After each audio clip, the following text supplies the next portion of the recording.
got the signals for the Baltimore Colts. Unitas gives to Amici.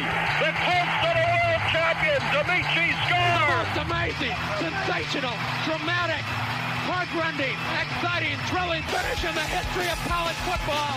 California won the big game. 5 seconds left in the game. Do you believe in miracles? Yes! This is Phil Steele. This is Mike Burnham. This is Wes Durham. This is Mike Ashley. Hi, this is Chuck Foreman, number 44 of the Minnesota Vikings. Woo, mercy, this is handsome Jimmy Vane, the Boogie Woogie Man. This is Coach Fry with Virginia Tech Football, and you are listening to Big Dog Sports Talk. Are you ready to rock? Are you ready to roll? Okay, let's do it. You're in the doghouse with Rick Watson on Big Dog Sports Talk. Presented by Pulaski County Sports and Entertainment. Join us in the Family Fencing Studios and chime in on the McClellan Chiropractic chat line. He's keeping cool with help from Little River Heating and Air, but this show is straight fire. And now, the big dog, Rick Watson.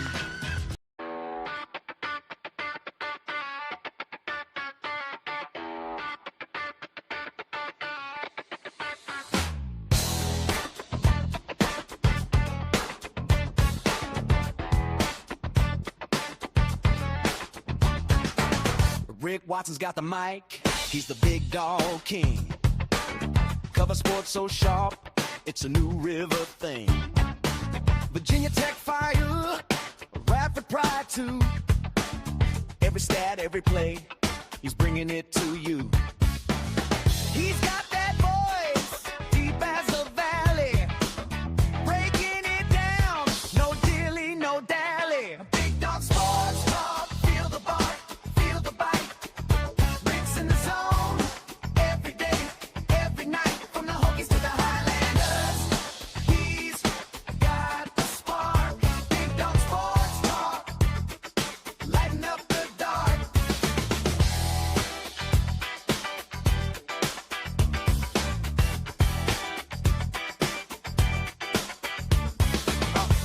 Got the scoop, faster than a sprint.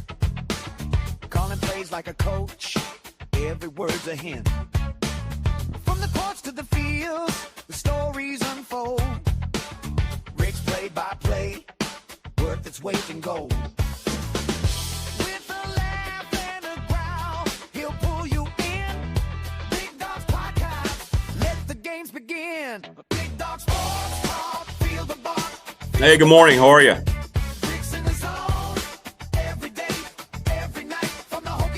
We'll say that I may not be in the zone today. Back about 2 a.m.-ish or so from our jaunt down to Columbia, South Carolina with Radford basketball. So we're a little weary in the morning, so I apologize now. Hit us up on the McClellan Chiropractic chat room. But I'm here. I am here. McClellan Chiropractic chat room. Press your door text line 540-391-0788. How's everybody doing today? I hope you're doing okay. Kion Brown joins us coming up here in just a little bit. Unfortunately, we'll talk results from Radford Hoops, another lopsided loss last night. So we'll get into that. 4 in a row now for Radford. They have a big game on Friday. We'll talk more about that. Damien Sordelett, the Virginia Tech football beat writer for the Roanoke Times, and we'll get more into the James Franklin hiring. His press conference today. We'll see how much news comes out. I will be sleeping through it. Catch up with it later. And then David Teel. Talk about his column he wrote on the hiring of James Franklin. Keeping warm with New River Heating and Air. Staying awake with Pepsi and Celsius. Yeah, it's always going to be the DP, man. It's going to be Diet Pepsi. I'm not a energy drink guy at all. I don't drink any of that stuff. Well, you're too kind, Steve. 50% of Rick is better than nothing. It's probably more like 46%. Hey, Jackie Legs. Evening to you, Jackie Legs. Morning here, evening to you. Morning, Prometheus. Morning, Morse. Hope all is well. And we'll muddle through today. Not a lot of energy today. But we did get to ride in Neil Leahy's Chrysler 300. We took down a couple of our sports information director and his assistant. We went down to Columbia and hung out at Colonial Life. Got to hang out with Jen for a little bit after the game. She came to see us. That was great. Good morning, Paul. That was cool. Good stuff. Good stuff all the way around. Unfortunately, well, except for the result of the game. South Carolina picked last in the SEC, but they looked a lot better than I thought they were going to look. Hokey Rock says he's running on hopium. Yeah, I see what you did there, Hokey Rocks. I see what you did. Yeah, we couldn't. We had everybody had to be back at certain points of the day. Like Neil has a 10 o'clock. At least he can sleep through it till 10. The other guys had a meeting. So it was just like we just came back. No, Joseph, I didn't hear that. Really? James Franklin? Wow. Who knew? I never saw that never saw that coming at all, man. You know, just never saw that. Oh my. Oh no. Oh no. That was out of nowhere. Remember, we predicted it on October the 20th. Just remember. Just remember. That's good. Good news. Good news. That may be a pretty big deal to people. Thanks for the news, Joseph.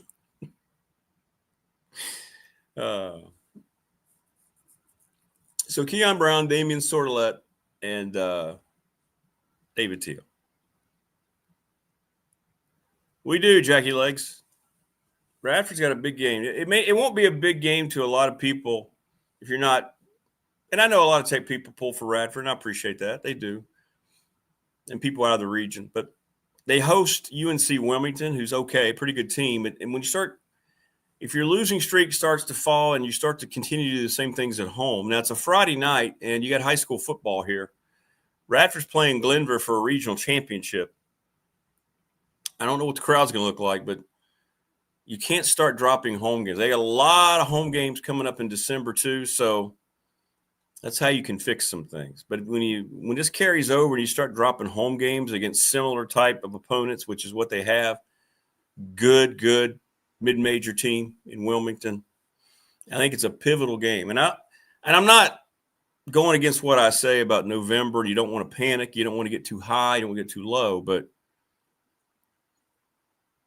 you don't say must win, but you need to see a lot of improvement from the things that have really hurt this basketball team. And it continued last night.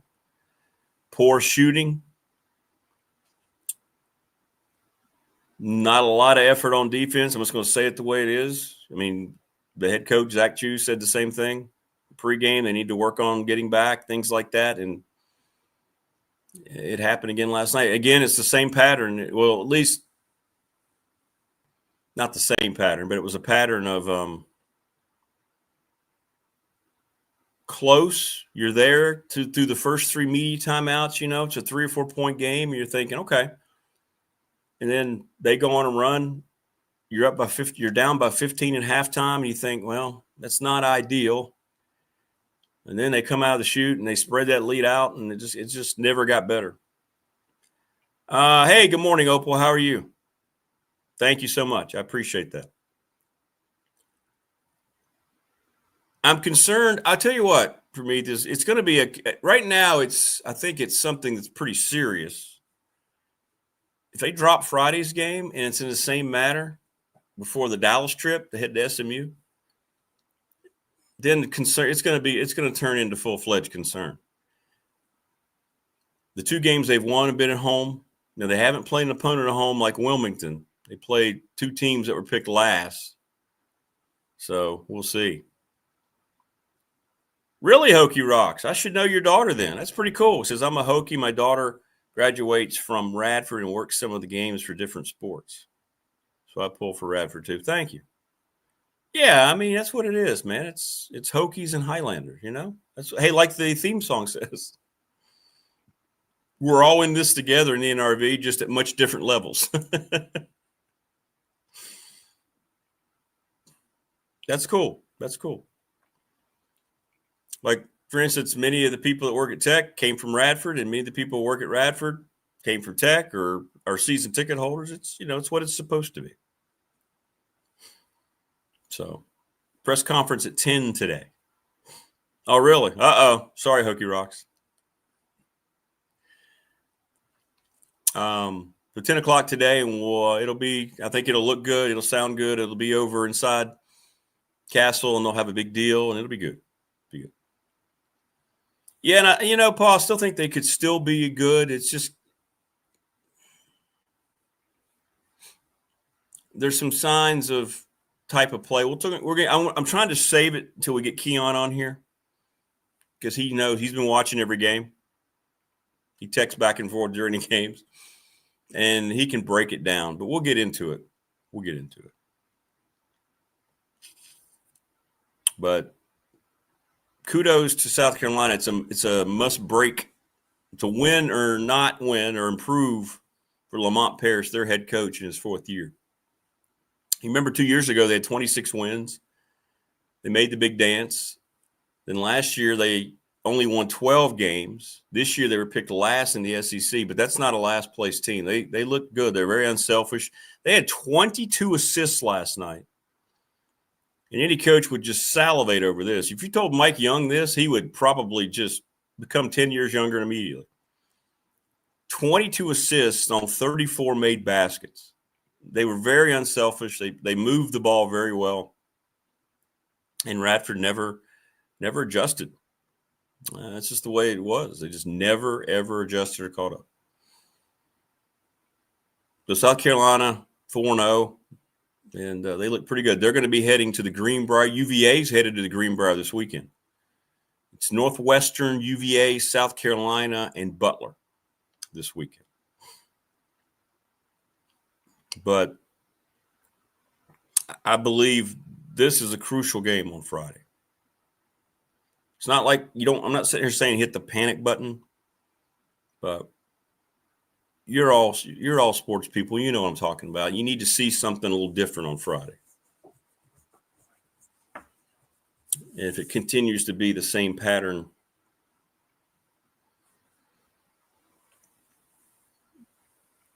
then we've got mega things we're going to have to look at here. I want to thank Family Fencing for sponsoring our studios. Thank you so much, Jason Green, 540-200-8294, familyfencingnrb.com. They're going to work through the winter time. And cold weather doesn't bother them in any way, shape, or form. None whatsoever. It's one of the times that they can get out in your yard and you're not doing anything anyway. So let them assess and come fix your stuff. I'm going to look into some things too.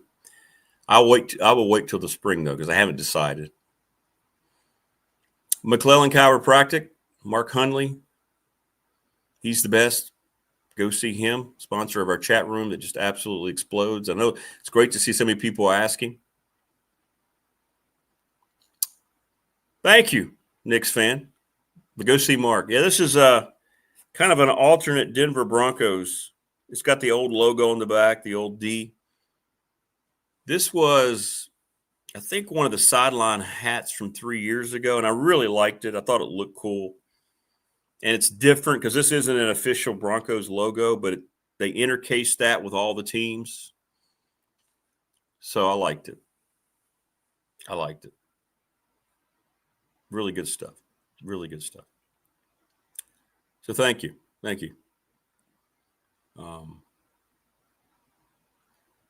Yeah, it's a hat day. It's a hat day when you get, I don't know, an hour or 45 minutes of sleep. Ready, Set, Fun, readysetfun.com. Go see Bob Christ. BobChrist11 at Gmail, BobChrist11 at Gmail.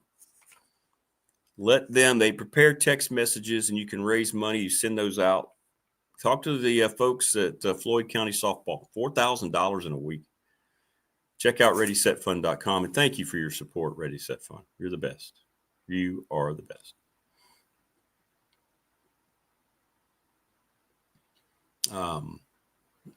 Yes, Mikey, praise Jesus indeed. Professional Door Incorporated, residential and commercial garage doors, family owned and operated 38 years. Go see Travis Williams. I got to go see him. I got to deliver his shirt. But I'm going to use that excuse to deliver the shirt. Travis, when I bring your shirt up, I'm going to hang out. I just like hanging around you, man. Go apply. He wants workers. Walk in and talk to him. Great career, $20 an hour. Great people, man. Great people. They are the best. They are the best.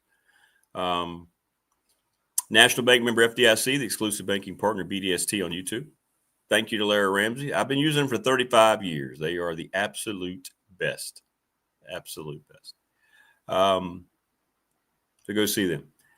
BDST fan question of the week. We're getting a lot of records already. The attorney Ryan Price, 701 West Main Street in Radford, Trust and Estate Planning. And the question is your record for Virginia Tech. What is your record for Virginia Tech? Post James Franklin, year 1, 2026. Getting an overwhelming amount of responses. Send it to the text line, 391-078. Little River Heating and Air, 1085 Radford Street in Christiansburg, 540-553-2971. Go see Charles Lee.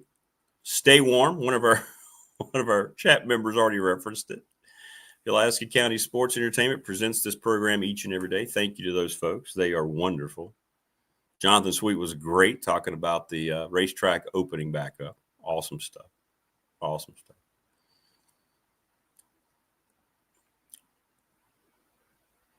Good stuff. Good stuff. Thanks to Lawson's Mobile Home Supply since 1997. Give James a call, 540-381-8011. Go get your next vehicle at Harvey's GM in Radford. Go see Brad Harvey. They are the best in the business. NRV Super Bowl, your bowlers of the month, Scotch doubles champs, Jacob Ratcliffe and Mike Phillips. Companies can sign up now for holiday parties, 540-382-5525. And coming in December, late night boogie bowling, Friday and Saturday nights, bigger and more spectacular than ever. They're real and they're spectacular. 382-5525. Thanks to all the folks, Montgomery County Chamber of Commerce. All the great things that you're doing. Thank you for asking the show to be a member. It's awesome. I don't think I've left anyone out. Thank you. Keep sending the BDST fan question of the week. There's no wrong answer. Ron says 9-3 here in chat. Prometheus has got 8-4. Yeah. Yep. So hit us up. Anything that might be on your mind. Then we'll hook up with Kion Brown here when he's ready. I got to send him an invite first. But the fun part was seeing Jen last night too. Hanging out with everybody and then seeing Jen. She came up after the game last night and said hey to us as we were finishing up post-game. Did not get a chance to talk to Coach Chu. He did not make it out for post-game. Did I get in at 3 a.m.? I got in about 2-ish, a little later.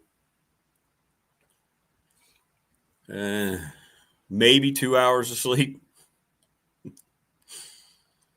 Because I can't just get up. I don't know how you are. Yeah, I saw that, Paul. I saw that. Kentucky got beat up pretty good last night. Was that Michigan State? Was that Izzo?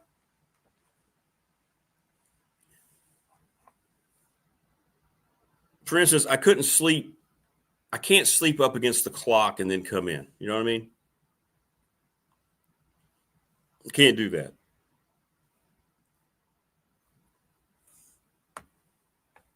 So when I get up, still get up regular time. So I get up around 5, and I needed time to – you have to have time to assess. Assess whether or not you're going to be able to do this.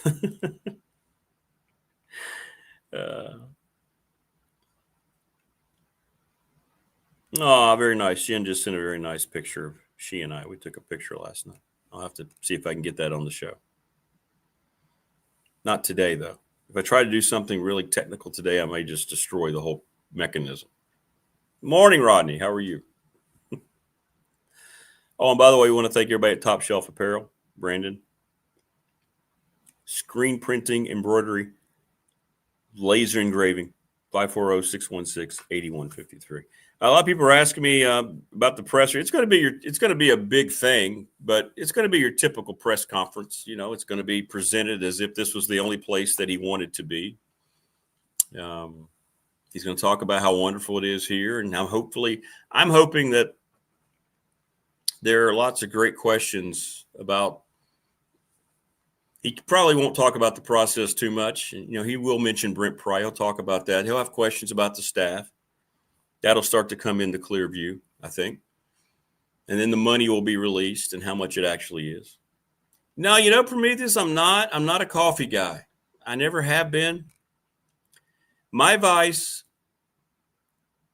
you know, it is what it is. It's Diet Pepsi. It's the one thing that, and I guess I've gotten so immune to the caffeine, I could drink one right before I go to sleep. It doesn't bother me. But I'm not a coffee guy at all in any way, shape, or form. I love the way it smells. I don't mind making coffee around the house, you know. Love it. Love it.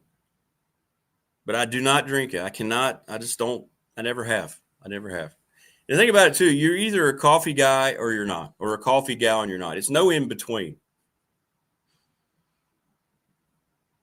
Like you don't say sometimes. No, you either are or you aren't.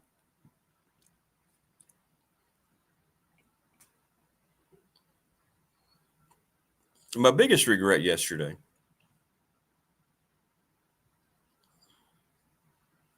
was I heard they're passing collection plates. You mean like in church? That's pretty funny. I didn't see that. We stopped at this really nice place to eat. You know, it was really popular right next to the arena. Let me see. What was it called? Hang on. Opal. She says she's a hot tea girl. Well, I bet you are, Opal. You old hot tea girl, you. Oh, you meant the drink.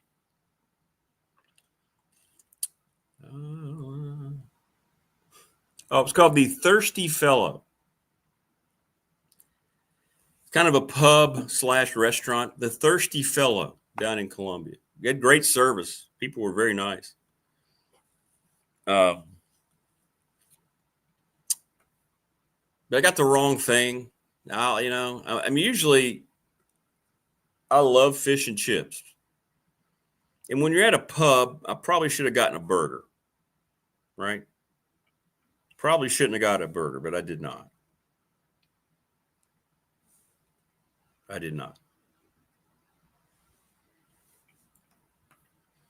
Yeah, we're going to talk about this too. I had a couple text messages. You're going to mention what Shane Beamer said? Yeah, we put it on our Facebook page, which continues to grow. Our Facebook page is approaching 5,000 followers. So thank you. Please subscribe to the show too, by the way. Subscribe, like, and share. And I got the fish and chips. It wasn't bad. I shouldn't have gotten that. I should have known better. You don't get fish and chips at a pub. It was just kind of nondescript, and it wasn't very filling. They brought out the two pieces, and they were kind of thin. And yeah, I heard that too, Prometheus. A lot of tech fans immediately getting a donation. I told you they're going to take advantage, and people are going to do it. They're going to be excited. No wonder I didn't sleep. Now, it didn't make me sick. It might be a situation too, by the way. I may have to wander off and get another drink this morning. So bear with me. It did make me sick. It just kind of, it's one of those things you eat and you go. Fortunately, they had, you're at an SEC school.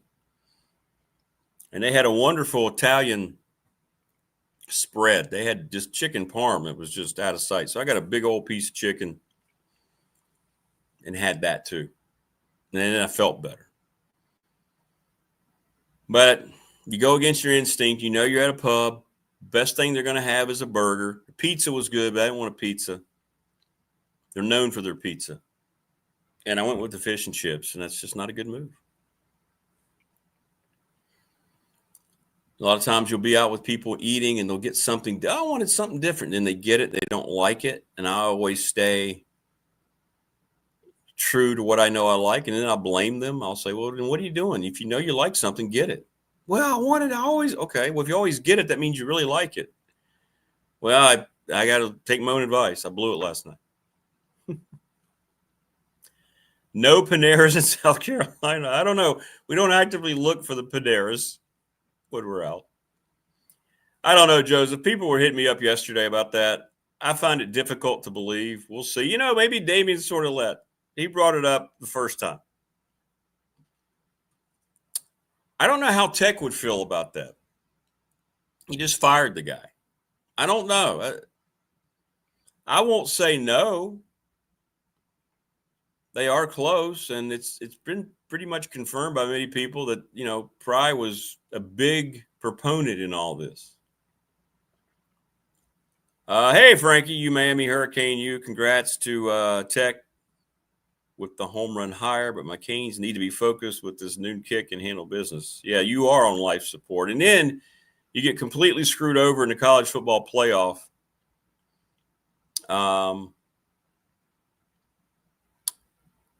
The college football playoff is rigged.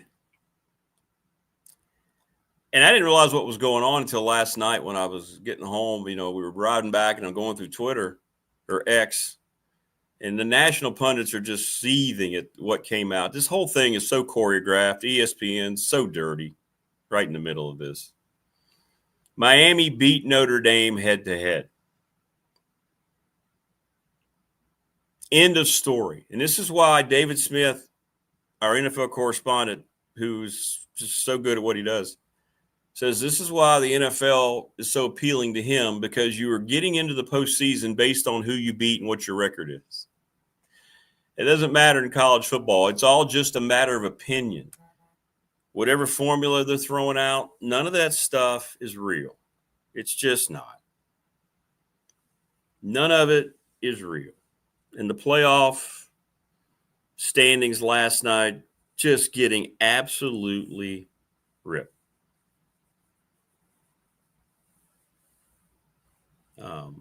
Everybody talking about how corrupt it is. So we're going to get into that a little bit. We'll talk about it with Teel and with Damien coming up in just a little while. Yeah, it's terrible. Absolutely terrible. Joining us now on the program, he's never terrible. I made it, KB. I made it on. Woohoo! Woohoo! I made it on too, dude. I had a long one last night myself. Yeah, you did. You had. Oh man, what happened? Maryland Double Eastern overtime. Shore. Yeah, man. They're a good team. You look at that record, but you know who they played to start? They were at Georgia. They were at Georgia. Took Georgia Tech to overtime and Creighton. That was their first three. Wow. And they still have Texas, Virginia Tech, and Virginia. It's a lot of money games. Exactly. Right? I mean, exactly. That's a lot of money games. Right. Good for them. Good for them. Yeah. Well, our Highlanders. Oh, God. Have lost 4 in a row. Oh, and my goodness. Same things are happening over and over again. And that's why I think Friday is a pivotal contest for them against Wilmington. You watch. I know you're keeping up with it. Disastrous weekend. Yes. You made it through a couple media timeouts last night. It looked okay, and then you just completely get bombarded by the way, a team that was picked dead last in the SEC. Yeah. I mean, I can't give Radford an excuse in this day and age in college. I just can't. No. I can't, because you're not the only team to have new players. You're not the only team to have new coaches and a new coaching staff. In this day and age in college athletics, man, you're expected to turn a roster around or have a successful season immediately. You just are. And if I had a nickel for every time Radford got down and guarded somebody, I'd have a nickel. I mean, can we play some defense? My God. And what is this offense? Just throw up threes. It is an NBA offense, but you got to have NBA players for an NBA offense. Oh, my gosh. Don't get me started with this, dude. I mean, die hard through and through Radford. We want those guys to be successful, but the product on the court isn't the greatest right now. It's not what I expected. I'm the guy that's under all the posts. Big South Championship loading, right? Big South, the title's going to come through Radford this year. Man, we're going to be playing on Wednesday in the tournament for the play-in the way we're looking right now. Because Longwood looks like the most physical team I've seen in the league. High Point, the talent that's there is unbelievable. Winthrop looks good. Man, it's going to be a long season for Radford if they keep this up because it doesn't look like it's improving. It doesn't look like it's getting better. Yeah, Winthrop nearly went to Arkansas and beat the ranked Razorbacks. Lost by 1 last night. Yes. At Arkansas. So, and that loss would have been so John Calipari. I'm telling you, I don't know. It's early. I don't want to hit a panic button, but you're right. The same things. And what makes a team that can shoot so well, and if you watch them in practice, they've got shooters. You know who they've recruited. You know who they spent around that NIL money on. Excellent players, yeah. What makes a team just all of a sudden not be able to hit? And we're not talking defended shots. You're watching the games, KB. They have the offense in the half court when they do have sets. They're creating shots, but they just can't get anything to fall. It's just crazy how it's not transferring over from practice or shoot around into the game. So, and I think it'll come back to the mean for them. But at the same time, you got to have a certain level of pride, a certain level of will within yourself to say, I'm going to make myself get out of this slump. I'm going to go to the Dedman Center and shoot X amount of hundreds of extra shots to get better. Because you have to find a way to be more consistent, and that's how you do them by getting extra reps in. I mean, right now it just looks like, to me, a group of individuals. That's what it looks like to me.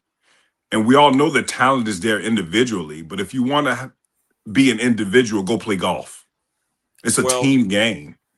Well, and to your point, the most telling stat at halftime last night, South Carolina had 12 assists. Radford had 1. Right. And you can see it on the court. I mean, and then at the same time, it's the excuse, like I said, I'm not giving them an excuse at all because in college basketball now, the practice officially starts, early October? No, it starts in June. You get team practices in June now. It's called team workouts, but that is practice. It really is. The guys have been around each other for months, just like every other team in the NCAA. There are plenty of teams with first-year head coaches that are doing excellent right now. And I think Coach Chu is going to do a fine job in that staff. But there's some adjustments that need to be made. And when he's going to have to learn on the job as well, because this is his first job. When you're as inexperienced as he is, it's not as easy as it may seem or as you thought it'd be. The work has to be put in on both sides from the players and coaches. Great staff, guys who are experienced. But when it comes to the head guy in charge, it's some things you're going to have to adjust, man. It just really is. When does actual player frustration set in when you're in a situation like this? Now, see, I don't know. Yeah. I'm asking you that question, KB. When you came up, it wasn't this NIL. I know where you're going, yep. The NIL might change how you respond to this kind of thing. I don't know. I'm just wondering. What do you think? When does it start to kind of become more of a frustration because you're not having success as opposed to going, oh, cool, man, I checked my bank account, everything. Yeah, exactly. That's where I was going. I don't know if it does. I know when we were growing up, we held each other accountable. I mean, we all were best friends off of the court. So we knew that we could do that. We knew at the end of the day we're going to get on each other during these 40 minutes of battle. But at the end of the day, when we get back home and we're off the bus, we're back cool again. We got another game to play. But you have to hold each other accountable. You have to hold yourself accountable too. Goes back to what I said earlier. You got to get back in the gym and get extra shots up, get extra reps up, and try to find a way to build yourself up so that the team is better. I mean, you just have to. But now, day and age of sports right now, as long as that check clears, you're good. And when you're that young and you don't know what you don't know, it's all about the money right now. Guys don't really care about winning. And that's what this new day and age of college athletics is bringing. My check cleared, all right, I'll go out there and ball. It's going to be a situation coming where somebody's check isn't cleared and somebody's not going to play because it's happened a few places already. 100%. And that's how it's happened overseas, right? Just like overseas. Something's going to be a day or two late, and then you're going to see guys sitting out. That's what it is. And that's how you know it's all about the money. Yeah, yeah. I'm with you. It's and that's why I think Friday's such a huge game. It's a home game, right? Radford usually never loses these games. Mid-major comes in, Wilmington. I know they're pretty good, but you got to come home where you've won your 2 games. And I don't know what the crowd's going to look like. Radford High School's got a huge playoff game on the road. The students might be thinking about leaving for Thanksgiving already. Yeah, they are, you know, sure. I don't know what the crowd's going to look like, but they need to defend home court, right? That's how you can get hurt. That's how you can get well in a hurry when you have a home game. So yeah, we'll see. We're going to learn a lot about Radford on Friday. We're going to learn a lot about the staff, about the players. Excellent players on the squad, talented individuals, but you got to do it together as a unit. I mean, you got all of these transfers, NC State, Dennis Parker. You know, I'm a Dennis Parker guy. He's been unbelievable. You know, guys coming over from Minnesota, from Clemson, guys starting out at Oregon, from Tulane. Come on, it's some talent on this team. You just got to piece it together.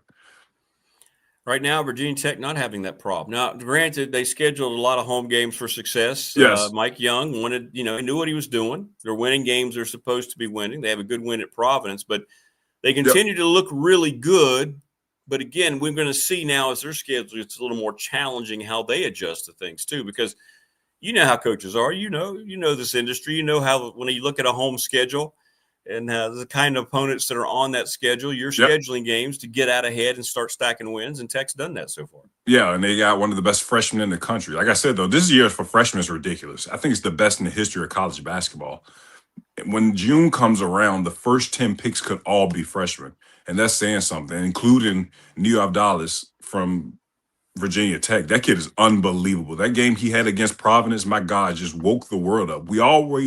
We heard of him. We've been talking about him on the show for months now, but to actually put eyes on him and see how good he can be is scary. This is a good Virginia Tech team, a team that we said we expect to at least be in the NCAA tournament. They got shooters. They've got an excellent point guard. They've got the coaching staff. They got everything they need. They really do. And one of the most telling wins from Tech this year was that win versus St. Joe's, because if you go back to last year when they played St. Joe's at Castle Coliseum, they got blown out. They got ran off of the floor at home by 20 plus. Now you fast forward and they blow those guys out. So that's just the tale of 2 seasons. But I think Virginia Tech has everything they need to be successful. I think the ACC is back. They'll be one of those teams that represents the league in the NCAA tournament come March. Yeah, he's one and done, isn't he? Oh, yeah, he's out of there. It's over. Yeah. Enjoy him, Tech fans, while you can. Go get tickets while you can. He's going to be in the league next year, isn't he? Yeah, he's out of there. He's going to be a lottery pick. Yeah, he's for good. Sure. Yeah. All right, switch to some football. Your thoughts, Virginia Tech, James Franklin. I thought we were going It's been going for a while. Finally, it's official, and I agree with everybody. I mean, this is what Virginia Tech needed. Now they have to go out and get the James Franklin who did the whole Vanderbilt thing and then won at Penn State, come in here with the right kind of mindset and turn this thing around, which I think he can do. Perfect hire. I think he's brought new life to the program. I think he's about to wake a sleeping giant. I think Virginia Tech football is about to be relevant again. The national media is already there. Everybody's going to be at that press conference this morning. You're going to have every major news outlet there, and rightfully so. I think they got the guy that's going to turn that program around and bring it back to it. I'm not going to say they'll be as good as when Frank Bremer was there, but they could be.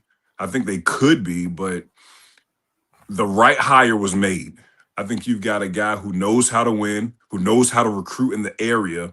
He's going to have to get better quarterback play from what he had in Penn State. But I think that with a hire by Virginia Tech, that would have been my first, second, third, fourth, and fifth option. I would have did everything I needed to do to get him, and luckily they did. Seemed like he was trying to wait on a few more schools, as you've been talking about on the show the last week or so. But, hey, you got your guy, now you move forward. You get this thing rolling. I think Virginia Tech's about to be one of the most competitive teams in the ACC. The ACC is on notice. And you can tell folks around the country are starting to recognize that, and they're starting to panic a bit. Yeah, it was no surprise it all came together when they realized, Jimmy Sexton, that nobody else was going to jump into the sweepstakes. I mean, let's just say it the way it is. It won't come up at the presser today. It'll be denied. This is the place I've always wanted to be. So it's not about what people – I don't care what he says about how happy he is to be at Tech. I'm interested in some of the facts that come out of this, because it's press conferences are structured to be a certain way. Right.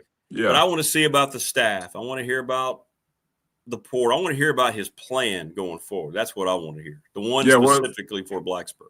Well, like you said, when the press conference comes, all the coaches that have press conferences are always well prepared. They have it mentally in their mind what they're going to say and how they're going to say it. It's going to be politically correct. It's going to sound great. It's going to be a lot of slogans. You're going to get the old cliche press conference, right? So be prepared for that, Tech fans, because it's coming. But I think he's a guy that has proven himself. Sure, he hasn't won the huge games at Penn State that he should have won, I will say. But hey, when you're what was his record? 116 and 20 something? Come on. Yeah, it's something. He's won 68% of his games since he's been a college head coach. So that's unbelievable. Yeah, it is unbelievable. So congratulations to Tech, and we'll see how that unfolds today. One of the reasons college basketball's playoff format is the best we've ever seen is because of what we're seeing in the college football format.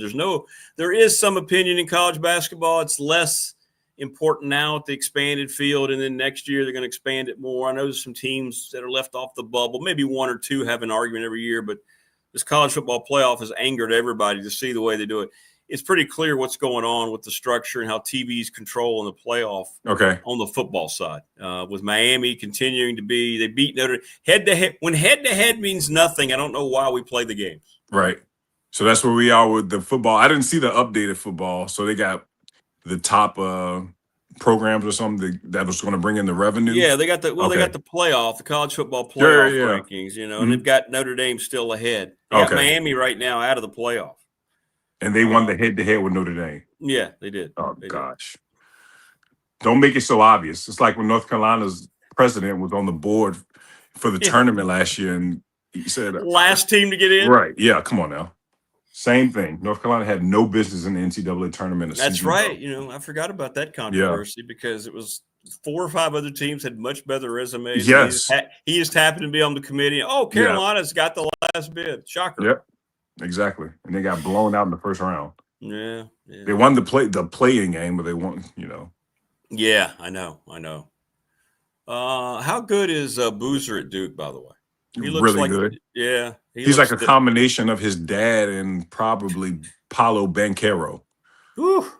That's what I say. That's pretty good. Yeah, his dad was really good. I don't think people remember how good Carlos Boozer was. From Alaska. The number 1 pick. Right. From Alaska, yeah. The number 1 pick in the draft. I think it was 2000, I think it was. Yeah. Won a national championship at Duke, was a multi-time All-Star, a guy who had multiple max contracts with Cleveland and Chicago. That guy could play. Now he's got these 2 kids. The other son is good too. The one that's on the bench, the point guard. By the end of the season, he's going to be a guy that's contributing and might even be a starter for Duke. You got some guys, man. How good does ACC look to you? I mean, overall, it's looked pretty good. It's looked pretty good. I've been impressed. I'm still not on North Carolina yet. I'm just not. They struggled last night against Navy. Yeah. I'm just not. But I believe in Duke. I definitely believe in Louisville and what Pat Kelsey's done. I love what I saw from NC State. They barely made it out against VCU, but I wanted to see them in a close game and how they closed it out. They closed those guys out. UVA and Ryan Odom look great. Virginia Tech and Mike Young. It's a great league, man. It really is. Miami looks good. Under the new coach Lucas. I mean, it's a league that's going to have about 6, maybe even 7 teams representing it in the NCAA tournament. And good for them because the last few years has not been good basketball in the ACC. Pretty much outside of Duke and Louisville was pretty good a season ago as well. Yeah, it's good to see that it's bouncing back. I agree with you. It feels like it can be an 8-bid league again this year, right? And college basketball is always better when the ACC is good. Always. It is. Yeah. No, you're right. Yeah, when we had these years where maybe you didn't know 4 teams were going to get in. You're like, what's going on in the ACC, right? So, we'll see. We'll see. Well, it's some big stuff coming up. I know the non-con can be one way or the other. You don't want to hit the panic button, but I think for our Highlanders, we need to get it done on Friday night. But in the blink of an eye, we'll be at conference play. Conference play starts next month. I know. The season flies by. I mean, gosh, we're, 2 weeks away from December. So that means we'll be 3 weeks away from conference play. It comes fast, man. Yeah, man. Remember we talked about another thing. Last year, I forgot to mention. Last week we were talking about Willy Wonka, my favorite movie. You know what my daughter's name is, right? It's Violet. Yeah, that's where I got the name from. Yeah. Is that where you got the name? Absolutely. I love that. No doubt about it. That's a good movie, man. That's a great movie. Great movie, actually. Because Gene Wilder's just a freaking genius. Yeah. Just a genius. Frankenstein. That's one of my Young Frankenstein. Yes. That is so well done. Yeah. So well done. I watched it not too long ago. Yeah, it's great. By the way, you're looking sharp in your suit picks. I don't think anybody looks better in a suit than Kion Brown. Oh, I appreciate that. I put a lot of effort in those suits, man. There's a lot of strategic, thinking when it comes to picking a suit. A key for a suit for anybody watching is get solid colors. Don't do too much. Solid colored suits. You got guys with the picnic table suit. Come on, you don't need all that. Solid color shoes is always the way to go, and then get it tailored. Spend the extra money for the tailor. Now the thing about the tailor though is that you can't gain any weight. I'll tell you that. That's true. Well, you're tall. Yeah. So for you, it has to be a little more difficult. So you have to have a tailor, right? Yeah, I have to. There's not a suit, unless it's custom made, that'll fit me right off the rack from any store. They always have to add extra length in the arms. They always have to add extra length in the pants, and then they add extra length to just to adjust it. I'm like, what kind of sense does that make? Really? But, yeah. So you're cool. You're okay with solid color, right? You don't want any pattern. You don't want any pattern in your suit. I can do pattern, but I want light pattern. It's got to be very light pattern. Are you strict on the color? Would you wear something wild, like a nice blue? Would you ever show up in some of this? Sometimes they'll have like a dark, like almost. Oh, absolutely. My favorite suit is a purple suit. You've got I thought I saw you in a purple. Yeah, that's my favorite one. Yeah. Is it shiny? It's not shiny. It's not shiny. It's like a darker purple. Yeah. Okay. Yeah. Okay. It's almost charcoaly, if that makes sense. No, I get it. Yeah. Yeah. Like a plum color. Yes, and every time I wear it, I get compliments left and right. Well, yeah. I mean, I'm telling you, man, you're stylish. Now, I'm not a big suit broadcast guy. Yeah. You pull it off. You look good. Yeah, but I know that though. So I know that when I come to Radford, you don't have to worry about it. Yeah, I don't have. Yeah, I'm good. I just look at it. It's sports. Let's be comfortable and have some fun. I don't want to be sitting there all buttoned up. Now, if I was on a national network, it'd be a little different. Yeah. Yeah. Wayne says, "What kind of tuxedo would you wear to the prom?" I wear the tuxedo Marty McFly wore. And did you? Is that what you had? Yeah. But I didn't have a prom, unfortunately. I went to an all-boys boarding school. I went to Fort Union Military Academy for 2 years. No proms there. They had a dance, but I didn't trust who was coming, so I didn't. Paul has a good idea. Now, you look good. You should get like a top hat and a cane with your suit. And you could be like Willy Wonka. Yeah, and wear the khaki colored suit. Oh, you look great there. You look sharp. And then you could come out when you're coming on press row. You know how Willie pretends. You could come out like you could do the whole opening scene when we see him for the first time. And everybody's gonna say, "What this guy smoking?" This guy's smoking something. This guy. What's your class Thanksgiving schedule coming up? School next Monday and Tuesday, off Wednesday, Thursday, Friday, back at school for 3 weeks. Then we're off for 2.5. Oh, wow. I know you're excited about that. Yeah, no doubt about it. It's going to fly by. I need a third quarter like last year with all those snow days, man. Yeah. Gosh, we were only in the third quarter for about 15 days. My gosh, I need another one of those. Jimmy, Kion already dresses better than Cam Newton ever did. No question. I don't know what Cam Newton was doing, but that's all right, man. Listen, great stuff as always, and I'm sure we'll be communicating back and forth on Friday. Yeah, we will. We got to come on, Radford. Come on, man. Give me something. You guys got the talent. Come on, man. Put it together. Get it together, guys. You guys can do it. I believe in you. Yeah, I know. Yeah. I know. All right, brother. Have a great week. All right, bro. All right. Great stuff. Kion Brown. Good as always. Great as always. Fun stuff. Yeah, you need to check out his social media. He takes pictures of himself in the suits and because he can, and he looks great. He looks great. We're working on getting Rick in a suit for radio. I can tell you that's very unlikely to happen. Yeah.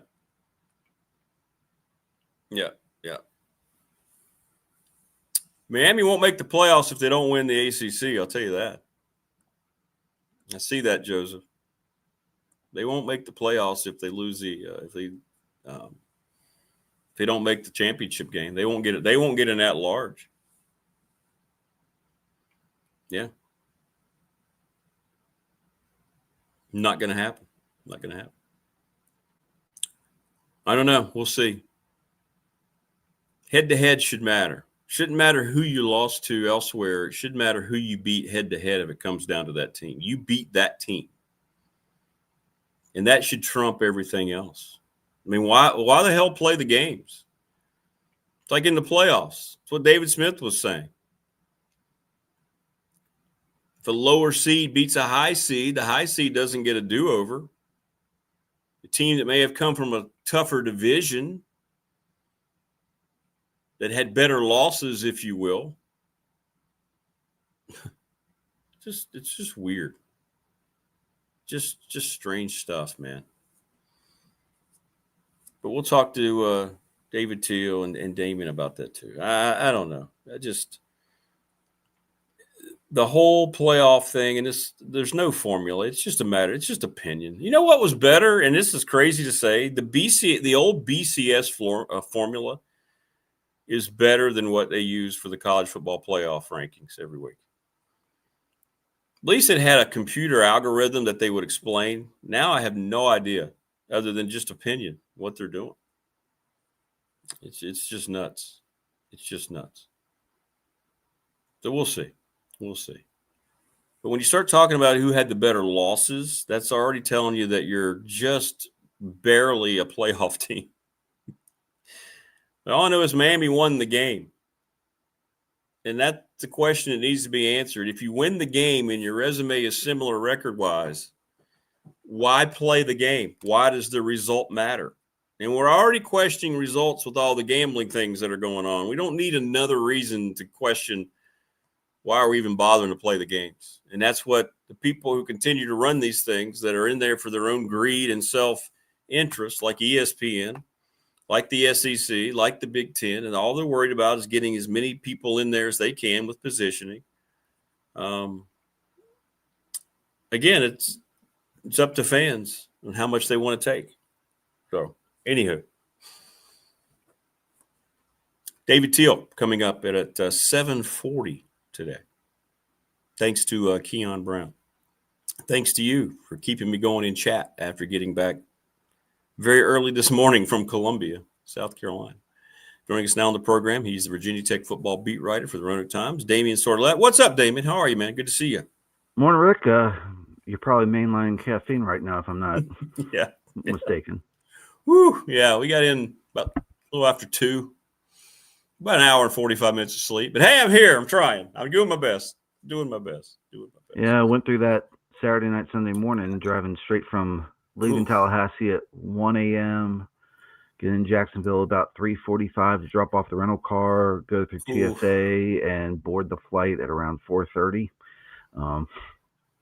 Luckily, I got back home or landed in Virginia about 8:15. Oh, good. That's good. Yeah. Then I set myself to zombie mode for the rest of the day that way, if James Franklin to Virginia Tech came up, I could switch myself back on. How much? First of all, how funny was it? I know you're like me in a similar boat. You and I have been talking about this for almost a month, right? James Franklin was immediately put out there when this whole thing started. It shows up on game day, and then people are like, "Oh my gosh, did you hear James Franklin?" I'm thinking, yeah, we've been talking about it. We know. ESPN finally got caught up with the story that all the folks here locally and regionally knew was going on. You know, I thought that was funny. I was up at the Greenbrier with Radford. I'm thinking, so it shows up now, so people are going to take it seriously. You know, this is like, yeah, I wrote about that. Good. ESPN's like early talks, and yeah. I was like, people in Blacksburg know that this has progressed far further along than early talks. I mean, the fact that the flight tracking stuff was happening Friday night, if you kept up with the message boards, and people were on the runway waiting for Jay Pearson's private jet to land and greeting Bud Foster and asking him if the MOU was signed, which by some reporting from people, it sounds like the MOU was delivered that day and was either signed or very close to being signed. So By the time I think Pete Thamel was told what to say by Jimmy Sexton. Oh, no question. No question. Because this was the last best chance for anyone else who wanted Franklin to get in on it. 100%. Yeah. He wanted, and it won't come up. He won't ever say it. It'll never be. Tech was not in any way, shape, or form where he wanted to be at the end of the day. He's going to pretend that this is this choice all along, but they have kept Tech, and you and I've talked about it, at arm's length because they were exhausting every other opening or potential opening to see, and they got a bunch of no's. And I know this because I talked to somebody in the industry whose coach happens to be a Sexton client. So this isn't make-believe. We're not making this up, but good for Tech that it worked out. I'm happy. But anybody who wants to say that he was locked in on Blacksburg, he would have signed this 3 weeks ago if that were the case. Yeah, but at the same time, Jimmy Sexton doesn't want to see his client come off the board and set the market that early. That's true too. That's true too. Yep. Yep. And by the way, people chat's already picked up on it. They said, you know what? We're going to have to owe Damien a huge apology if this thing plays out and all of a sudden we see Brent Pry added to the staff. All right, so I'm going to amend this. So good for you, man. You were all over it. I'm going to amend this. Not defensive coordinator, because I know that's what woke up the chat last time. How about director of high school relations? Sure. Yeah. How do you think Tech would – I don't know. I'm asking the question. Do you think Tech would have a problem with the coach they just fired, or because they're going to be paying Franklin so much money, and we don't know? We'll find out, I guess, today what the parameters are. But you think they'd be like, all right, do you want to bring him back? It's not something you see very often. That's all. Right. I'm thinking from a recruiting standpoint, Brent Pry was very good at building relationships. In the state and everything. Yeah. And if you have him – essentially doing the legwork on that end and getting those guys teed up for your coaching staff and for Franklin, that's a win because Pry can sell Virginia Tech. Hell, he sold Virginia Tech to James Franklin. Yeah, he was a big impact. He was crucial in this. He was. Yeah. So, I mean, might as well if he wants to do that and not be on the coaching side initially, like you can have him do director of high school relations, help with the recruiting, and then maybe in a couple of years, if you need a defensive coordinator. Pry was very good as defensive coordinator. No one's disputing his credentials as a defensive coordinator. No one's discussing his credentials as a human being and a recruiter. It's the head coach that people were booing off the field. It wasn't the person. So That's a great point. That's well said. Yeah. Yeah. I would say Pry is well received in Blacksburg as a man. Like, people respect him. They weren't happy with how he was as a head coach. So I have a feeling people would, if he's in a position where he can help recruit and help win the state, and where Virginia Tech is bringing in the top talent from the state and it's not going elsewhere, I think people would very quickly change their perception of Brent Pry and say, okay, this guy can be fired from his job at Virginia Tech, get his best friend and his family to come to Blacksburg and take over the program and then help win recruiting battles. I have a feeling like his head coaching stint here would be water under the bridge in a matter of months if that were to happen. Well, you just said it better than anybody else is going to say it. People were not booing Brent Pry, the human being. They just booed because he wasn't ready to be a head coach, and that was on Tech for even Whit Babcock for putting him in that situation. It never got better. And you're right. They just, hey, you're not giving us the results. And I don't think anybody would say if that happened, I don't think there's going to be a lot of people that would push back on it. You might have some, but I think most people would understand their personal relationship. Franklin basically helped get him the job here, and I think it helped Tech land, like you just said, his mentor in Blacksburg. Yep. So 100%. We're going to hear a lot of fluff today at the presser, but what's your guess? What do you think in salary range we're going to be looking at here? Depends on how much the offset is going to be. That $9 million It's not a one lump sum. It's going to be paid out over time. So is Virginia Tech on the hook for like $8 million the first couple of years, and it goes up to like 10 to 11 million after that? I'm expecting a 7-year deal at the most, probably ranging probably between $70 to $84 million over the life of it. That would be the expectations, between $10 to $12 million a year. Tech basically said they wanted to play in the ballpark and with head coach compensation that was comparable to the top programs in the nation. And if you're going to play with the big boys, you got to pay like the big boys. So that's why I think you're going to get Franklin in that ballpark, and set the market in a way. I know Lane Kiffin's deal is going to trump this considerably, but you're going to see Franklin on par with Dabo, with Belichick, with Norvell, on par with several SEC and Big Ten coaches. So, he'll be behind Cignetti, Day, probably Kirby Smart, Lane Kiffin. But the number of coaches, especially when the USA Today report comes out, the number of coaches that will be ahead of Virginia Tech's coach will drop from, 43 were ahead of public schools, ahead of Pry, because I think it was 44th. Wow. Now you're going to probably say top 10. Yeah.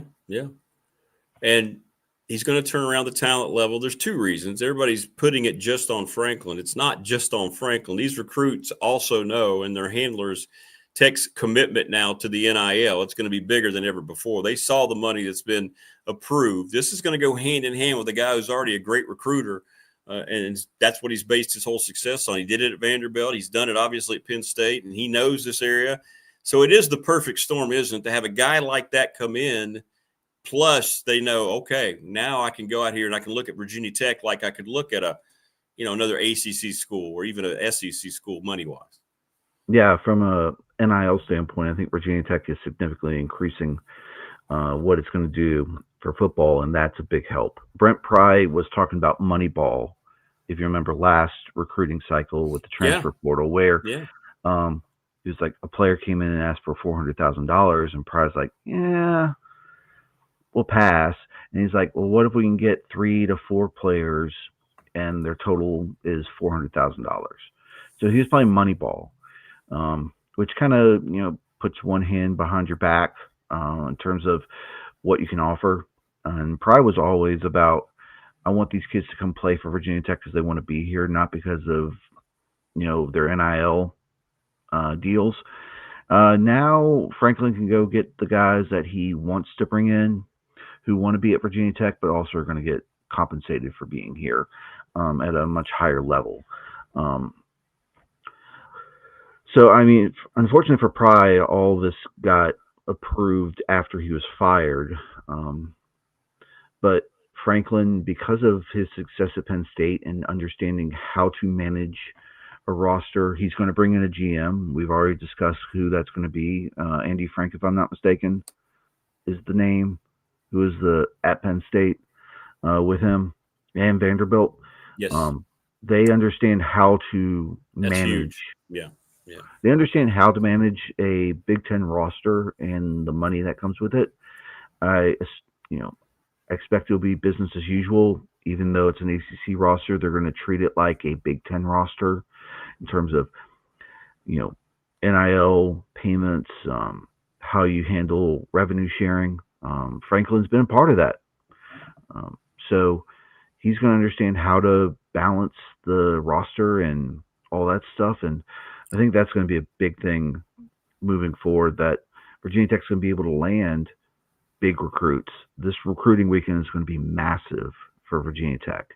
And I have a feeling they will be in contention for one of the top quarterbacks on the transfer portal this cycle. And wouldn't be surprised to see offensive linemen be contention for that. Linebackers, safeties. You'll be able to go get like a Caleb Downs if he's on the market. Yeah. He's going to the NFL, but you can get someone of his caliber. Right. Yeah. Like a Jeremiah Smith. Like I mentioned in the Ohio State players that are making a bunch of money right now through NIL, and probably through revenue sharing because they're bringing in, the eyeballs. But now Virginia Tech's going to be able to play in that sandbox. Yeah, I agree. It really is the quarterback. He's got a nail. He had trouble developing quarterbacks consistently at Penn State. There were some outliers. So that's something that I hope – I'm looking forward to seeing who the coordinators are going to be and how the structure of the staff is going to look. But that's going to be the first thing, right? Once he gets here and gets through all this stuff with the media, let's go find my quarterback, make sure he's the right guy to lead this new program that I'm bringing to Blacksburg. And who's say he wasn't already getting a up close look at the new quarterback this past week at Old Dominion? Yeah.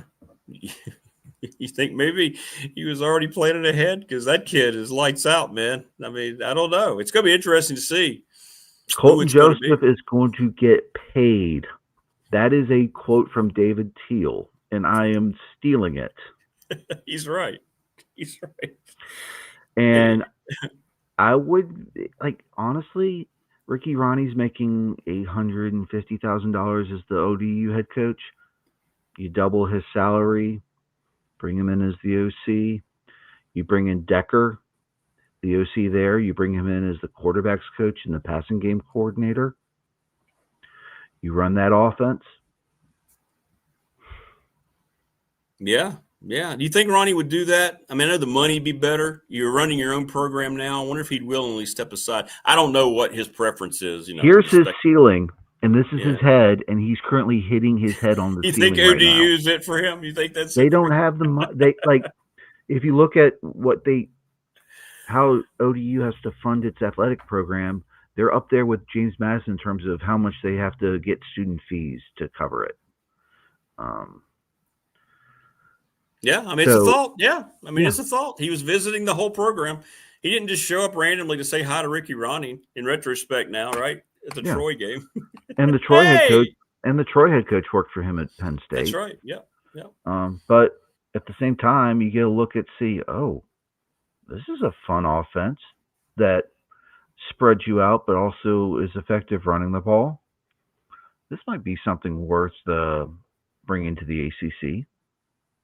Yeah. And I'll say this, and we brought it up the week of the ODU game, week 3. ODU is one of only 3 teams that has played Indiana close this year. They did. First game, right? I think that was the very first game. First game. And if Colton Joseph didn't throw a couple interceptions, that game's probably closer than what the final score was. And the final score was not that far. That far off. So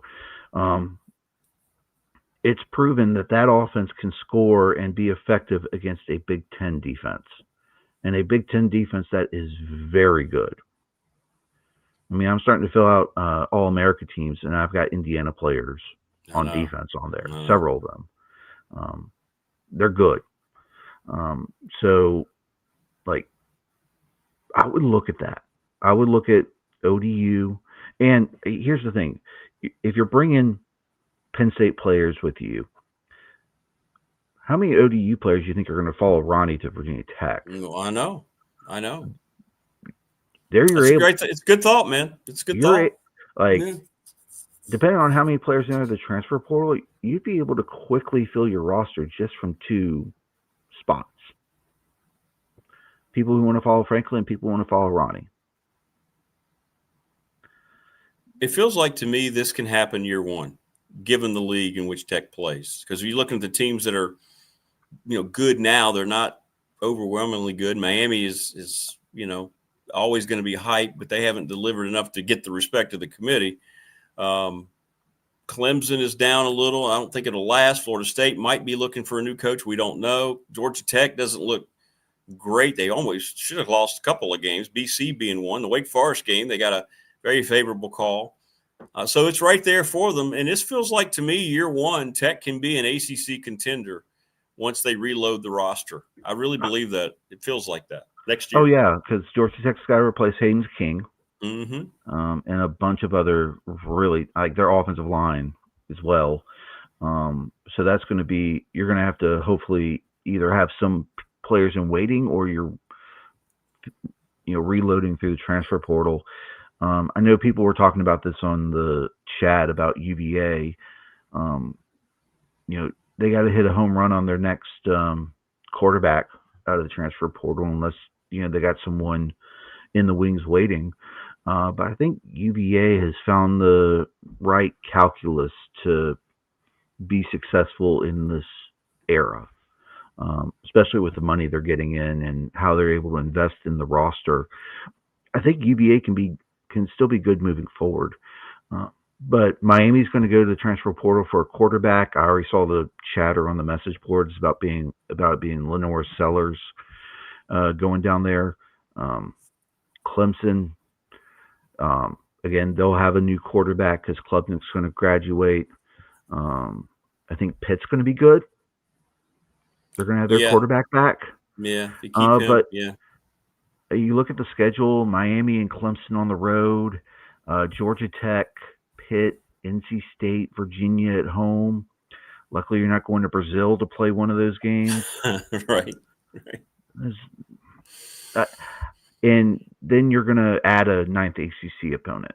So likely dropping James Madison from what I've heard, keeping VMI, ODU, and Maryland as the rest of your non-con. Ooh, they get a lot of kickback if they drop James Madison. Ooh. Well, so right now the buyouts for those games, it's $500,000 for VMI and then $800,000 for JMU and about $800,000 for ODU. And you've already restructured the ODU series and knocked out all the games in Norfolk. So if you're thinking you're going to have 10 power conference opponents, you want to keep your FCS. I hope that doesn't happen. That would be a bad optic for Tech. But that would be a horrible optic if they say we're going to buy out the JMU game, given where JMU is right now. Oof. You just move it back. Yeah. You just move it back. They've already moved it back once before. You just move it back again and maybe give them a better guarantee. Besides, we don't know who James Madison's coach is going to be next year. Is Chesney going to Penn State? Is he going to UCLA? It's not going to be Bob Chesney. You're right. It's not going to be Bob Chesney. And by the way, I got to ask Teel too, but my guy, he's been all over this Franklin thing. That's got legs. It's got to be something with Martin Jarmon, the AD out there at UCLA, who was at BC when he was at Holy Cross. I don't know what the relationship is, but that Chesney to UCLA is legitimate mutual interest. And I don't get it because they're not serious about football out there. But here's the thing. Chesney is not going to demand as high of a contract or as high of a salary as some of these other established power conference coaches. That's true. Chesney's making less than $1 million a year right now. And so what's he going to top out at? $4 or $5 million a year? Yeah. For him that'd be tough. That's in UCLA's wheelhouse. Oh, UCLA would be a huge home run. I just don't see it attractive for him. No, Penn State would be a better fit for him. And if what I'm hearing is correct, it's Penn State's kind of zeroed in on him. And I have a feeling because he's from that region, he's from Pennsylvania, going back home wouldn't be a bad move. You just have to get Penn State people to come to the realization, okay, we're now at a position where the James Madison coach is our best option and not going for another sitting power conference coach. And I think people got to realize Chesney has the track record of he goes to places and gets them turned around quickly. And yeah, so that'll be interesting. But from the optic standpoint, I think if you tell James Madison, hey, we'll move you back. There's still 4 games on the Liberty series. Maybe you say, hey, we're going to drop a couple Liberty games here, at least the one in Lynchburg in 2030, and have them come here for 3 straight years. Why don't we put you in 2030, come into Blacksburg? We'll up your guarantee from $800,000 to maybe $1.2 million to sweeten the deal there. And I think that would work just shuffle it back a bit. Because honestly, from what I've heard, like with going to this 9-game league schedule, these programs want to play at least one FCS game a year, so that way you're not, running the gauntlet every week. You need that 1 week where, on paper you should win, and if you go out there and execute, that's when you can get a lot of young players some reps. Well, it's going to be interesting. And now this is the best part too, Damien.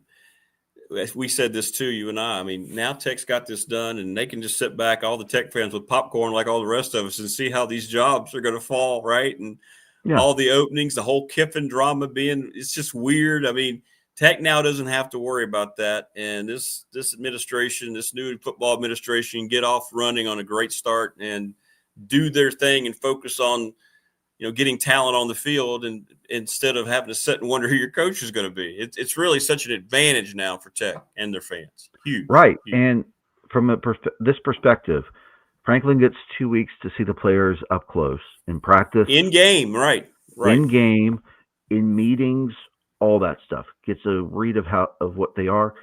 These coaches get a 2-week interview process, unless Franklin's already got his staff assembled.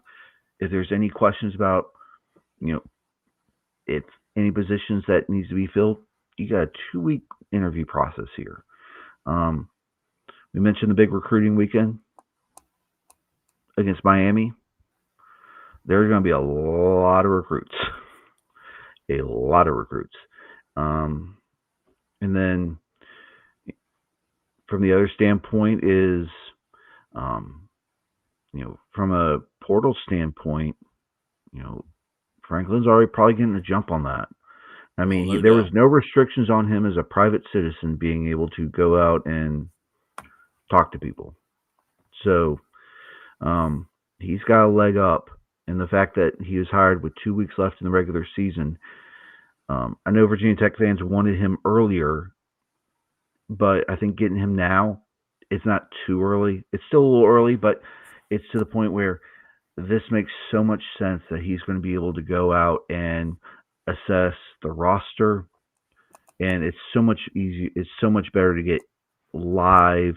You're there. You're getting to see things versus watching on television. Yeah, 100%. So, and he gets to sit on meetings. He gets to see them on campus. He gets to see them at practice. He's going to be able to evaluate this roster and figure out who he wants to keep. Now, honestly, I'm saying throw a bag at Jeff Overton. Throw a bag at Marcellus Hawkins. Keep these offensive linemen. Keep some of these freshmen that have been playing, like Noah Chambers, Sheldon Robinson, Brennan Johnson. Keep those guys and have a good nucleus. Aiden Green. Whatever bags you need to throw at them, keep them. So I think this is a great opportunity for Franklin to get to know the roster and then know what needs he needs to go after, whether it's high school recruiting, whether it's the portal. And he's going to be in a Virginia Tech's going to be in a much better position after everything is said and done with the high school signing class and the transfer portal and all these other places, because they're going to be hiring their coach after Thanksgiving. Yeah. And the signing day is December 3rd. Franklin's going to be able to, among all these openings, Franklin's going to be able to get guys. Because if they're deciding between like Auburn and Virginia Tech, or they have to wait. Arkansas and Virginia Tech, Franklin's going to be like, I'm here. Let's go. Let's go. You don't know who's going to be there. Yeah, I like it. Yeah, it's a good plan, man. Well, all I know is if we find out today or if we find out later this week, the big prize on the staff, you're going to get your flowers. Peeps are already giving you. It's going to be awesome. We'll see. I like that idea, though. I like your idea of what he could actually do instead of being on field. I think that makes a lot. If he'd want to do that, I'm sure he would, because it's his mentor. So yeah. And he's got his house. He doesn't have to. He doesn't have to uproot his family. That's right. He's here. I know his family, like particularly his wife and daughters, are very close with the Franklin family. Yeah. If he's on staff and they don't have to move, why not? Why not?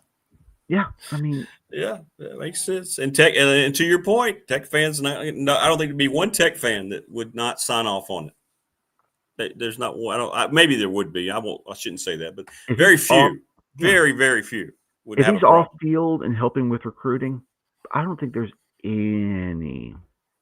I wouldn't think so. Going to be any issues with that. Yeah, I wouldn't think so. That's cool. Yeah. Well, have fun today. Looking forward to your piece. Will you have stuff posted? I'm sure you're already starting to work on things, but will you have something up online and it shows up in the paper tomorrow, later today? Oh yeah. Okay, oh yeah. Good. It's going to be busy. Multiple stories from this.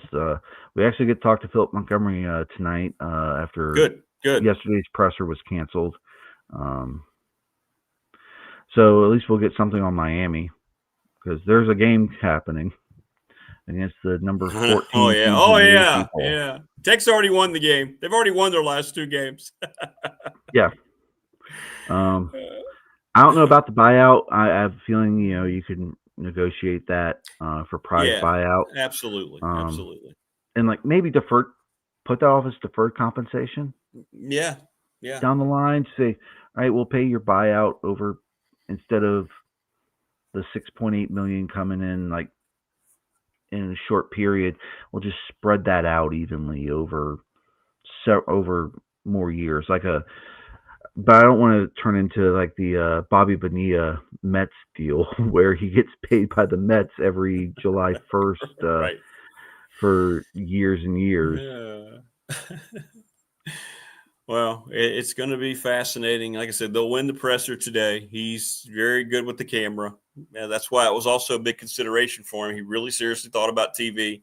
He had a standing situation he could have gone to pretty easily to ESPN, but decided at the end of the day that Tech was the best offer. So it'll go well today. Today will be a day that'll excite Tech fan even more. So yeah, and he won over the BOV yesterday up in Alexandria. So now he's going to win over a fan base at Castle Coliseum that hopefully most of the castle's filled today, and that are for the presser, and then hopefully it's packed for the men's game tonight against Bryant.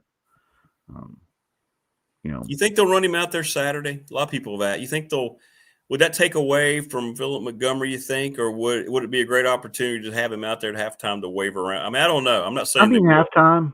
The problem is if that game's a blowout, does he want to see the student section leaving en masse? Yeah. We'll see. Maybe the shirtless bros will stay around for him. Oh, I'm sure they would. They probably have Franklin faces on their chest or something like that. Yeah. Oh boy! Hopefully they're not putting one of the CFP national championship trophies on there, and with the 26 under it, and then having the X through it every year. Yeah, right. Yeah. Like that AT&T commercial with the Florida fan. Yeah. You're right. Well, all right, my friend. Enjoy the day, and we look forward to watching your stuff. Follow Damien and subscribe online and read all the stuff in the aftermath of the press conference today, and we'll see what we learn about staff and finances and things like that. So hopefully we'll find out about the term sheet, which, again, I'm estimating between $10 to $12 million a year, and we know the $9 million lump sum buyout from Penn State is going to be paid out over time. So we don't know if that's going to offset any of what Virginia Tech's owed, or if that's just going straight to Jimmy Sexton, who takes his cut and then sends the rest to Franklin. Yeah, you're right. Well, we know Jimmy will be there today. All smiles. So. Yeah, unless he's currently doing some. Ole Miss is on open week, so who knows if he's in Oxford. Well, that's true too. He's got a lot going on down there. Like he might be making some trips to Gainesville and Baton Rouge, trying to see what he can get for Lane. Yeah, it's a bizarre situation. We'll see what happens this weekend. It's going to be interesting. But Tech fan, you don't have to worry about it anymore. You're done. Nope. After 20 interviews, according to Bruce Arians. Yeah, that was interesting. I wonder if interviews means maybe just phone calls and conversations. Yeah. I can't imagine they sat down and had 20. The topic of that was the analytics book that they brought up on the McAfee show, and he was asking, I think it was the no BS deal, and he was like, yeah, he brought in 20 coaches, and he said only one of them carried the book with him during games. Everyone else was like, oh, someone else has it, and fills us in when needed.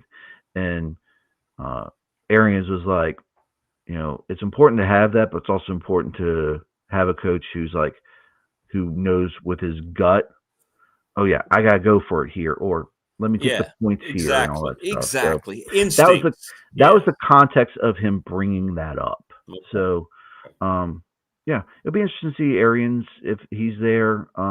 Bud today. There's no doubt they'll be. Wonder if Eddie Royal's even going to be there. I bet he is part of this. I bet he is. He'll be there. But considering Bud was on the flight Friday night, I have a feeling he's going to be. He'll be there and probably well liquored for a job well done. They're probably going to keep him well liquored. Well, it's facts. He's going to be hydrated for all the work he's done. Cheers. We got it done. It was good. That was good. All right, my friend. Enjoy the rest of the week. Looking forward to your stuff, and we'll reconvene next week. See how Tech did against Miami and so forth, and what the staff and recruiting may look like in a week. You never know. Exactly. All right, brother. Take care. Rick. Good stuff, Damien Sordelett. Well liquored. That's a good line. David Teel is going to come up here at about 7:40. And we'll get his take on all this. He's got a terrific piece out. We'll let him talk about it and what he thinks and how immediate this can be. It feels like I said it can happen pretty soon. For James Franklin here at Virginia Tech, given the climate of the ACC. It really does. Got a good text message here about the whole playoff committee. It says, hey, on the Professional Door text line, the committee chair is telling you up front that it doesn't matter. It's so far down on their list when ranking. In other words, head to head. Miami beating Notre Dame doesn't matter. Notre Dame lost to 2 ranked teams. Guess what? One of them was Miami. Notre Dame doesn't play in a conference championship. What a joke. Well, this goes into what we've always said about Notre Dame and their perception, right? They're stronger and bigger than the system. I've said this all along. And when you see the rankings like they are, when you get that put that far ahead over a team that beats you, that's Notre Dame being Notre Dame. It's not right. The committee has other self-interest, but that's a very, very good text that I think. Yeah, they lost to 2 ranked teams, but one was Miami. So we'll see. But that's where it is. All right, I mentioned I'm going to have to get another beverage here because, like I said, not working on much sleep. What can I give you here to entertain you? I know. Tell you what, I'll be right back. I guess got to run up and get it. There you go. You can look at Selma until I get back. Just picture, maybe Selma shows up today at the press conference. You never know. I'll be right back. I got to rehydrate. I'm not having, the liquored up version, or at least so you know.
All right, we made it back.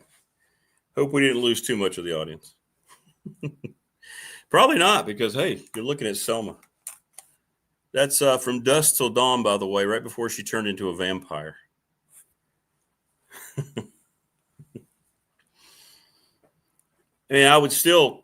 I I would still date Selma the Vampire. Although she looked pretty vicious, though.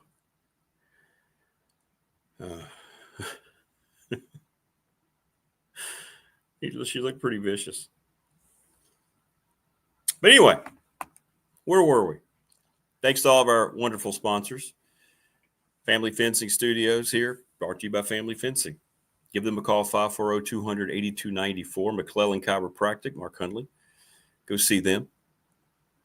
There's Family Fencing's digits down below. Professional Dough Incorporated, they sponsor our text line, 540-391-0788, 38 years in business. They need employees, $20 a month. Walk in and talk to Travis. Just walk in. We're presented every day by Pulaski County Sports and Entertainment. Thanks to Jonathan Sweet and Tim Miller. Thanks, Jonathan, for joining us this week. Great stuff. Little River Heating and Air, Charles Lee, 1095 Radford Street, 540-553-2971. Absolute best in the business. We're getting a lot of, a whole lot. I bet we've gotten 4 or 5 dozen already. Record predictions on the Ryan Pry 701 West Main Street in Radford, the attorney. This is BDST Fan Question of the Week. Larry Ramsey, member FDIC. Exclusive banking partner, BDST. And thanks to Bob Christ and everybody at the Ready Set Fund, ReadySetFund.com. Check out their website. Reach out to Bob. By the way, if you want a shirt, T-shirts are $20 each. If shipped, $28. Send me a text on the text line. Brought to you by Professional Drawer, 391-0788. Or hit me up, DM me, Rick Watson or Big Dog Sports Talk, and I'll get it either way there if you want a shirt. 28 if mailed, by the way. I am a vampire for last night. Struggling. What we're going to say. Struggling this morning. But hey, I'm here. And I apologize if I'm just, hey, how's everybody doing? I don't know why I came across as drunk right there. But, sometimes when you're tired, you kind of feel that way. Thanks to Kion Brown, Damien Sordelett. David Teel going to join us here in just a little bit. Todd Grantham tomorrow. And he'll talk about the process. He's got a lot of insight as to what went on. I laid down at 2:30 a.m. TP. And then, even though you're tired, if you've been in the car a while and you've been on the move all day, I don't know about you, you can't go right to sleep, So I don't know. I'd say probably an hour, half hour, 45 minutes of decent sleep. So I'm going to go back and lay down and then go in after lunch today, Rad. Tebow, good morning. He says, I'm not drinking the UVA Kool-Aid. I believe this year will be short-lived. Portal Guys has its wrist. It does. It does. It really does.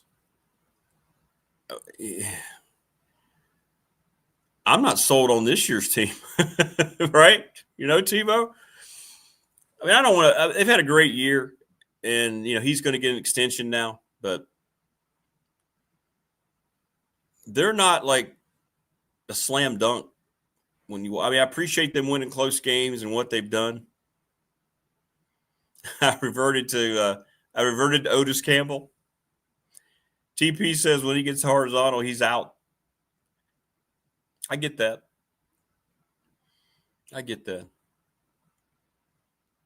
Colonial Life Arena is gorgeous. Jen came up after the game and said, hey, Neil, that was good.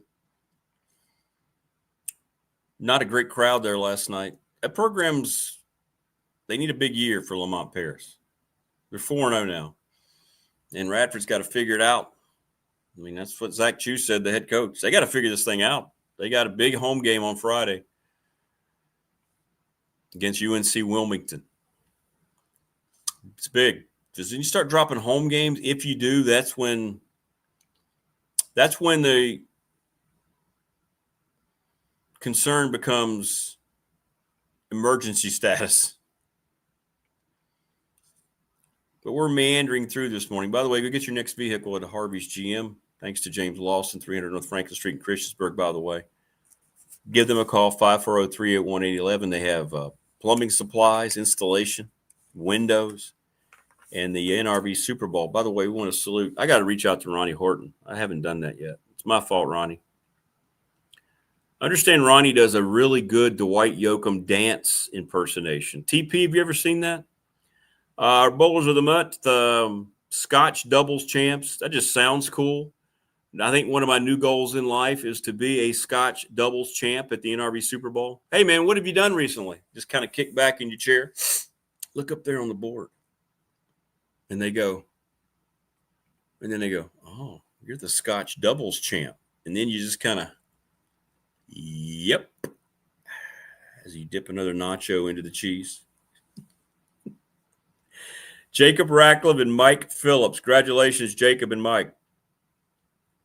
Companies, you can sign up now for holiday parties. Give them a call, 540-382-5525. They're going to have late night boogie bowling Friday and Saturday nights. Maybe that's what we should do for our BDST show meeting. We should just rent out the whole damn bowling alley and just have a big bowling party. Well, I'm going to ask when we get Ronnie on here, he's the pro there. I'm going to ask him to do his Dwight Yoakam dance. I think he owes it to us now.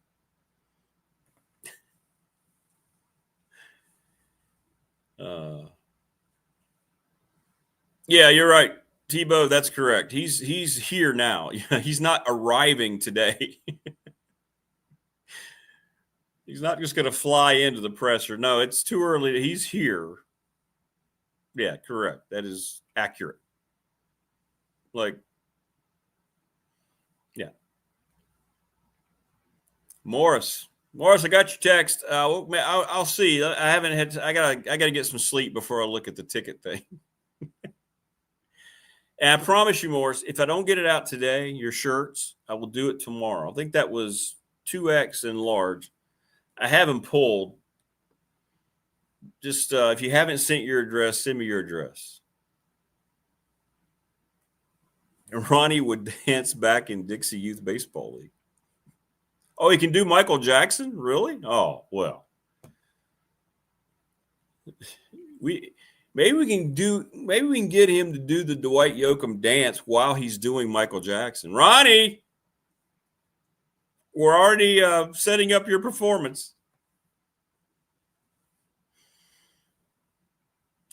Thank you, Morris. I may get it out later today, Morris. I just gotta, as soon as I hit end stream today, I'm hitting the sack. Bowling and roller skating. Oh, did they, Hokey Rocks? They sent out a thing saying he's flying in at 8? Really? That's not what I heard either. Okay. That's wild. Well, I don't know about all that. Either way, he'll be there today at 10, and that's all that matters. All right, joining us now, someone who also understands what it's like to not get any sleep. It is David Teel, who's traveled all over this great land of ours. David, how are you, brother? Good morning. Good morning, Rick. How are you, man? A little sleep deprived. Yeah, I understand. Yeah, we got in at 2:30 last night from Columbia, so yeah. But we're here. We're gamers. You know, we're veterans, but we're gamers. We show up. There you go. Hey, well, let's just get into it. I know you've already written a great piece about it, but home run, kudos all around Virginia Tech for getting their guy, James Franklin. Well, I think kudos to Virginia Tech, Rick, for literally pivoting on a dime. Because when the Hokies released Brent Pry on September 14th, Penn State is undefeated, ranked number 2 in the country. And any notion of James Franklin being on the market was absolutely preposterous. That's a great point. So for the first month of this search, it proceeded looking at, and this is no offense to other candidates, to the standard fare of what you would think. We all put together our lists, and they were probably incomplete and maybe wildly inaccurate. Yeah. But nobody even pondered James Franklin. And then 3 consecutive Penn State losses later, and nearly a month to the day, Penn State cuts James Franklin loose. A guy who in 11 plus seasons would have gone to 7 college football playoffs at Penn State and did miraculous work at Vanderbilt. And the Hokies saw a chance and they took a big swing and they ended up getting their guy. Well, and on the surface, I mean, we've got nothing. People across the country are praising it. Fans here, I mean, everybody's so excited. And we know the recruiting success that he's had in this region and all these things. I mean, it all just fits so perfectly. I think Brent Pry was big in this. It feels like regardless of what other jobs he may have been interested in, the bottom line is he's here now and he's going to hit the ground running. What kind of things we know you've been to so many of these press conferences, you know that a certain type of thing's going to happen, but what kind of things are you more curious to learn about, David? As I know you're thinking about this probably from a little different perspective than most people. Well, first and foremost, the press conference is going to be a pep rally. Yeah, exactly. So we're not going to learn anything there. Yeah, correct. And I'm not sure we'll learn much at all today. Maybe we'll have some aside time with Coach Franklin. I don't even know. Hope so. But, and maybe some enlightenment from some Virginia Tech officials, from Whit Babcock and others. We'll just have to play that by ear. But what is far more important than today or anything that is said is what is subsequently done and who comes on his staff. Right. And how quickly can they pivot to this high school recruiting class? National Signing Day is early this year, just a few weeks away.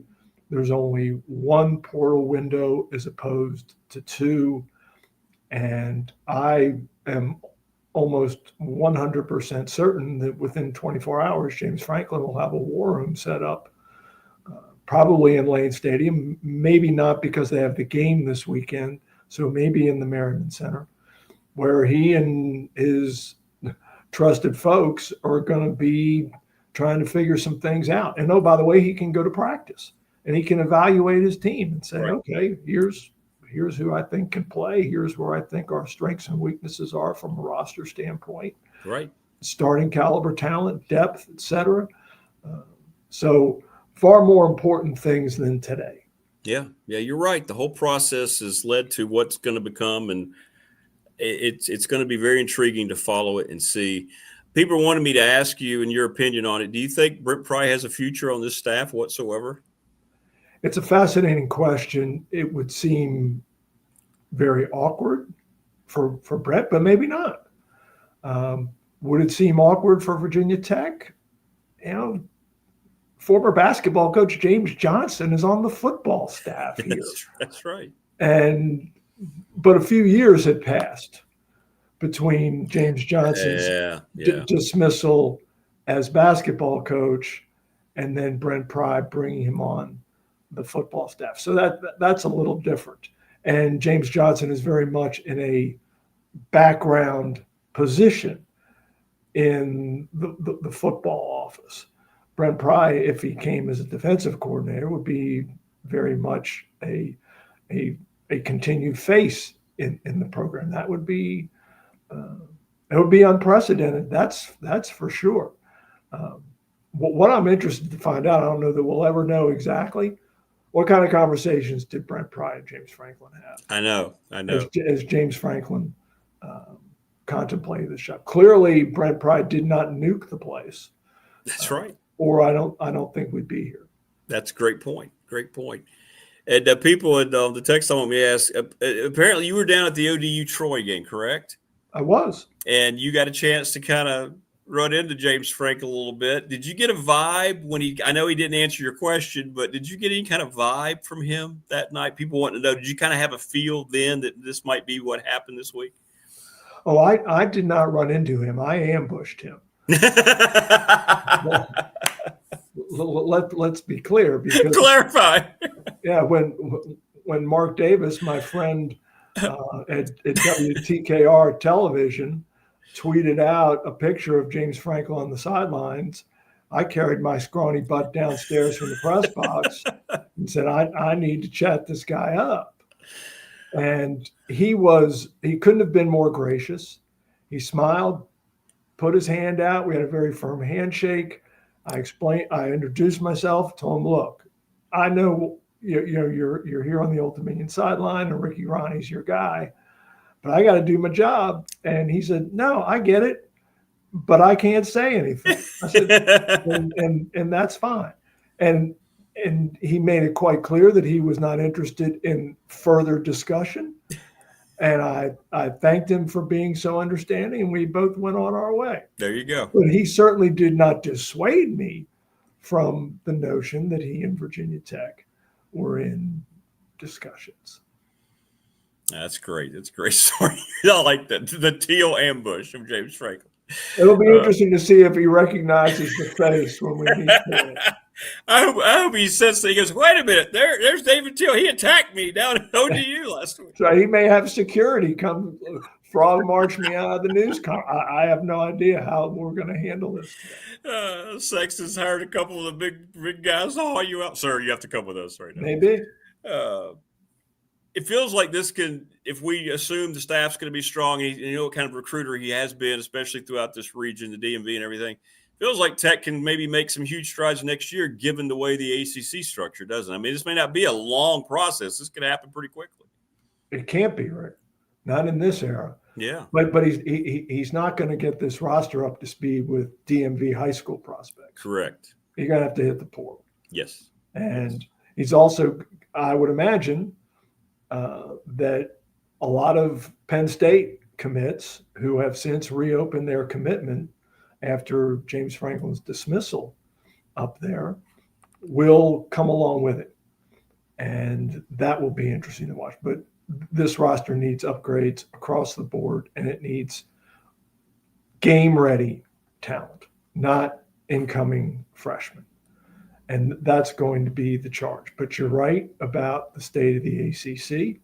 And, you know, we've mentioned it before. You look around the landscape at teams who have flipped it on a dime. Look at what Jake Dickert has done at Wake Forest. Dude, they're 7-3, and they arguably should be 8-2 if the official throws the hanky on the offside against Georgia Tech. Right. So Wake can then kneel it out. And they have Delaware coming up and Duke. Those are two winnable games. Jake Dickert could go, he's going to go 8-4 probably at worst, and 9-3 or 9-3 in his first season at Wake Forest. Amazing. You know, Arizona State flipped it from like a 2 or 3 win program to a college football playoff, and was a fourth down Quinn Ewers touchdown pass away from knocking Texas out of the playoff in the Peach Bowl. Indiana, Kurt Signetti, you know, that's the example that everyone most frequently points to. But there are others, and yes, Brent Pry. James Franklin needs to have this program in contention within 2 years, and I'll be surprised if he does not. Yeah. That's a terrific point you make. You don't have that time. Like it's going to have to happen in 2 years. All of a sudden, all these people that are celebrating and can't wait to donate are going to be just back where they were, right? Hey, did we get the wrong guy? Right? That's just the way it works. And let's be clear, Rick. There are no sure things in coaching hires. No. James Franklin won at Vanderbilt. He won at Penn State. Does that ratchet up the odds that he will win at Virginia Tech? Heck yeah. Does that guarantee he's going to win at Virginia Tech? Heck no. No. Scott Frost was undefeated at Central Florida. He went home to Nebraska. It was the absolute logical, correct hire. And he was a bust. And, you know, how's Luke Fickell working out at Wisconsin? He was the ideal hire there. And then Hugh Freeze. You know, he had won at Ole Miss. Yep. He had won at Liberty. He's going back to the SEC. You know, he beat Nick Saban in consecutive years when he was Ole Miss. And what happens? They kick him to the curb. So no sure things. Jimbo Fisher. I remember hearing that, going to Texas saying, that was going to be, oh, my goodness, watch out, you know. Yeah. He won a national championship at Florida State. Right. And now was he a bust at Texas A&M? No, he won a bunch of games now, but he didn't get he didn't get Texas A&M to where Texas A&M wanted to be, given the investment level in the program. Well, we will follow all that today. I got to ask you about your alma mater. Bob Chesney's a scorching hot name in this search. It's showing up even more now. Is there really, to your knowledge, I mean, is there legitimate UCLA Chesney thing? I just don't. What would that connection be? Is it because Martin Germain was at BC? What would that connection be for him? For UCLA, they should dance around. If that were to happen, they wouldn't understand because they're not serious about football. But if they got a Bob Chesney, it'd be huge for them. Do you think there's some legitimacy to that connection in specifically? Because we know he's going to get a Power 4 job. Rick, if anybody should be sourced up at UCLA, it's Rick Neuheisel. Yeah. I mean, his son is the offensive coordinator. That's right. Rick played at UCLA. He coached at UCLA. And he went on CBS on Saturday and said that he's hearing Bob Chesney to UCLA. Heck, I'm not going to sit here and dispute that. That man ought to be incredibly connected. Now, was he just creating content for CBS and the interwebs? It beats the heck out of me. But I have to think there is something there. Now, if I'm Bob Chesney, do I look for something better? Heck yeah. I mean, I've been to Westwood many times. Yes. Beautiful campus. Idyllic. Beautiful. But it's a terrible job. It is. It is an awful job. And they're at the point now where the Rose Bowl, their home stadium, is suing them because they want to get out of the lease and they want to take their home games to SoFi. It's a complete mess. The fan base is completely disinterested. They don't show up. He's got a great situation in Harrisonburg where the fan base is completely invested. Now, Big Ten money, Sun Belt money, hey, I get it, but he can do better. Yes, I agree. And that's what I think will happen. Because for 40 years, they've allowed a couple neighborhoods to prevent them from building an on-campus stadium at UCLA, which they could. You've been there. You know, they have that place right beside the practice field. I've been there a lot. I mean, they had plenty of, but they won't allow that because of the people in the Brentwood area. They have so much influence, right? And they just immediately, administration goes, okay, whatever. We'll make our students travel 20, I don't know how long it is. It's a long time to go from campus to Pasadena. Yeah. It's insane, but we'll see. We'll see what happens with Bob Chesney. But that was always my choice for Tech, but they got their guy, and you tip your hat to them, and we'll see. I have to ask you real quick before I let you go, David. Miami, the new playoff came out while we were traveling yesterday. They beat Notre Dame. Notre Dame's 8. Your thoughts on how all this stuff is structured, and what do you think is going to eventually happen with the ACC? The champion, like you've said, it may not be a shoe-in for them. Is that going to be it? Do you think just bottom line for them to get into the postseason? Well, the champion is going to get in now. The Duke has essentially been out, from the conference race, courtesy of Virginia. Miami's sitting there on the fringe, on the bubble of at-large consideration. Obviously has to win out, which is certainly not a given, especially with that. They got to come here and then they got to go to Pitt. See how that plays out. Georgia Tech could get in the at-large consideration if the Jackets beat the Dogs in clean old-fashioned hate Black Friday. That would make things very interesting. It would. I'm really surprised, Rick. I thought Tulane would be the highest-ranked Group of 5 team last night, and it was. But for James Madison to be unranked, I know. That part of it, I don't get. They are beating the doors off pretty much everybody they play.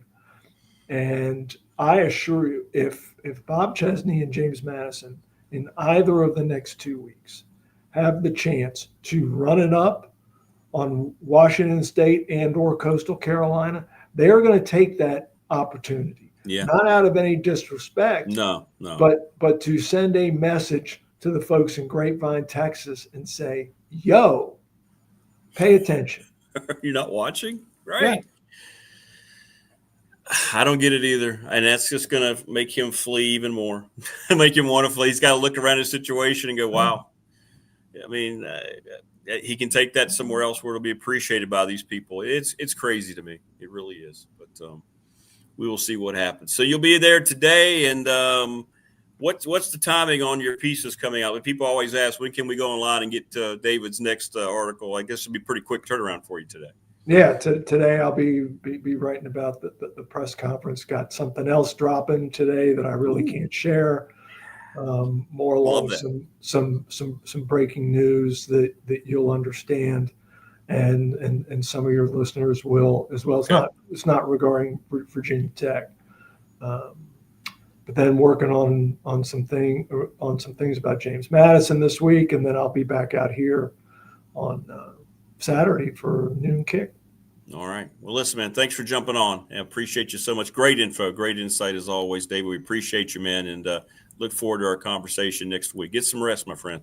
All right, Rick. Be well. You too. All right. Thanks, man. Thank you. Yeah, great stuff from David Teel. So check him out. There you go. He'll have it up very quickly, and then his other piece coming out as well. So be sure to check it out. Follow David because he's the best. He's the best. Hit us up on the McClellan Chiropractic chat and on the text line. All right, so Paul, let me find it here, Paul. Sorry, I hit the wrong button again. So there is an airport arrival today. They're calling it an airport arrival. This is posted on the text site. So this is correct. It's now. Paul, are you there? It's at 8 a.m. Virginia Tech Airport. I wonder if they flew him down. I wonder if he drove down to Roanoke and they flew him in. Sometimes that happens. That's happened a lot. I wonder if he had been here. Two things can be true at the same time. I'm not saying it is. It's just a theory. You could have flown him from Roanoke back into Blacksburg just for that, right? To set up that whole thing. Could be.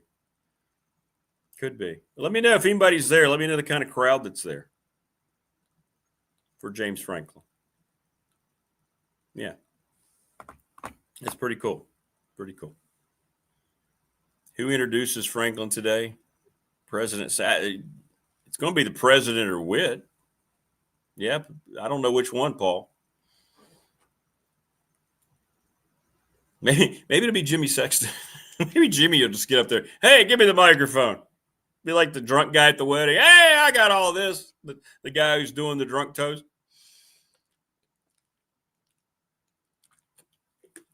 Sorry, I had to have beverage there. Maybe that's what it is. Yes, he is, TLB. David Teel's the absolute best. And he didn't get much sleep last night either. Oh, well, Wayne takes care of it. He says, I put him up in my house in Roanoke. The copter picked him up and took him to Roanoke Airport for the Jetstream arrival. I can't remember what coach it was. It's not been too long ago they did something like that. He was in town and they drove him and then he flew in to have the big spectacle. So there you go. So that's what I'm guessing happened. That's what I'm guessing happened. It's marketing, man. They've already started marketing. Hell, they started selling stuff in the shop, an hour after the announcement. How many of you have sit and chat today and said you've already gotten pledges with Franklin's picture on it? It's all about marketing. So I believe that could have happened. We shall see. Thanks, everybody, for putting up with me, by the way. I am down and out, man. It was a long trip. Hour and a half of sleep. So I'm battling. So I'm going to hit the sack right after this and then get in after lunch at RU. Yeah. So thanks for putting up with me. Morris says, I think John Rokovich should introduce. That's not a bad take, Morris. High energy guy. Wayne says, Brent Pry flew in on the copter to the Salem game to recruit the Twins. Oh, that's true. He did. I thought you were going to say Brent Pry's going to. I'm getting a little giggly now because of the sleepiness. I thought you were going to say that Pry's going to fly him in from Roanoke Airport. That's kind of what I thought.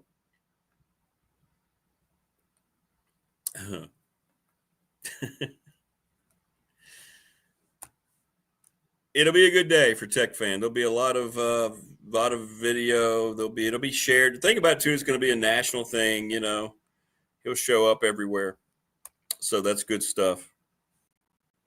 People will enjoy that. David's correct, as he usually is, right? There won't be a whole lot today of, you know, actual information potentially. There might be some people there, right? Otis Watson. This is going to be random, but does anybody ever watch the show Parks and Rec? Love Parks and Rec. May have been the last new show I actually watched. Remember Parks and Rec? Ron Swanson. Great show. That's where I developed my Aubrey Plaza crush, was through Parks and Rec. Chris Pratt was on there. Great show. They had an episode where they, oh man, now I can't remember the cast name, but you know what I'm talking about. You Parks and Rec's in syndication. You've seen it. It's a great show. Parks and Rec cast. What's the character's name? I want to make sure I get the name right. Yeah, Amy Poehler was there.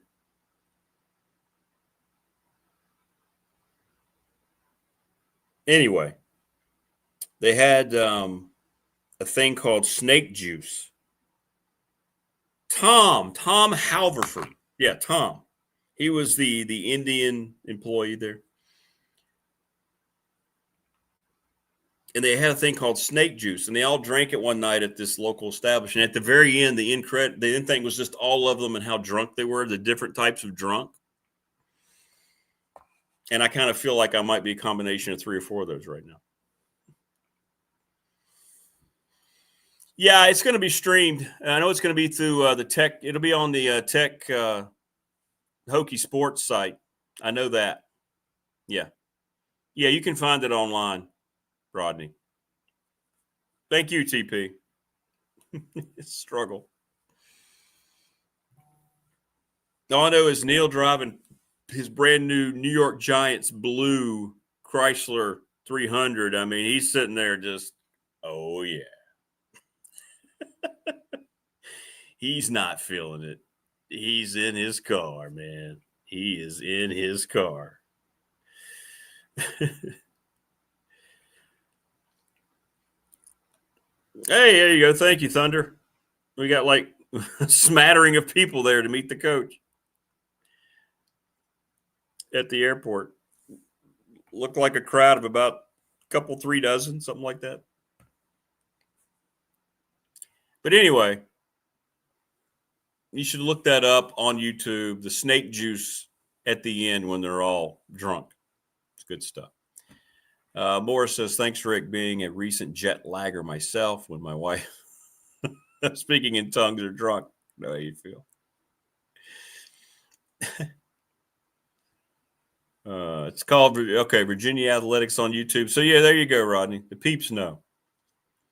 The peeps know. So, Hokie Rock says it's already up on YouTube. The page is ready for people to access. So, that's smart, too, so people can have easy access. So, there you go.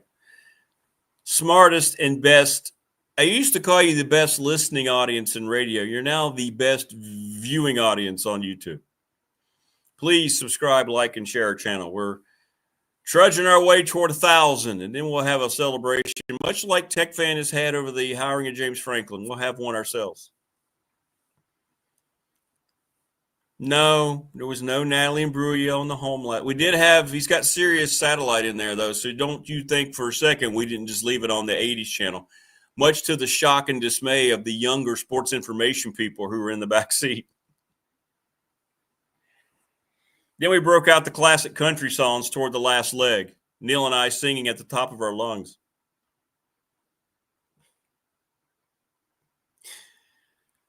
David says best one was when Ron pulled his tooth. Yeah, and Tom passed out. Yeah.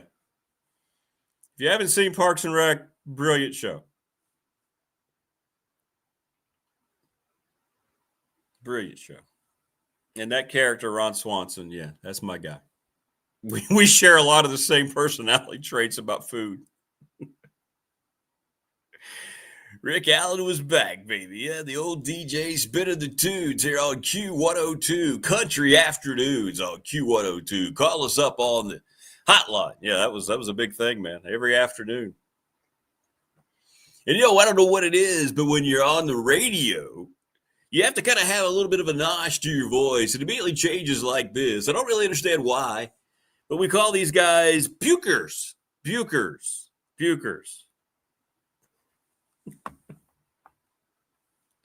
Tebow says, my money is you don't wake up till tomorrow at noon.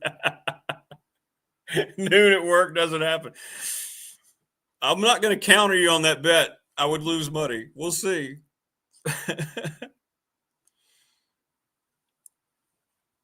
All right. Yeah. Hey, Jimmy. Yeah, remind me on Friday's show. What are you, an extra large? Yeah, I'll bring your shirt. I'll have your shirt there. Yeah, Jen looked great. She took a picture. I'll get it uploaded for everybody to see.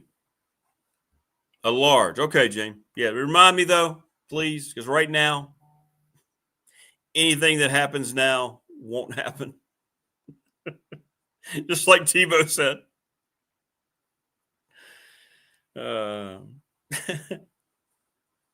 Remind me Friday, please. Just remind me. Thank you. I won't mean to forget.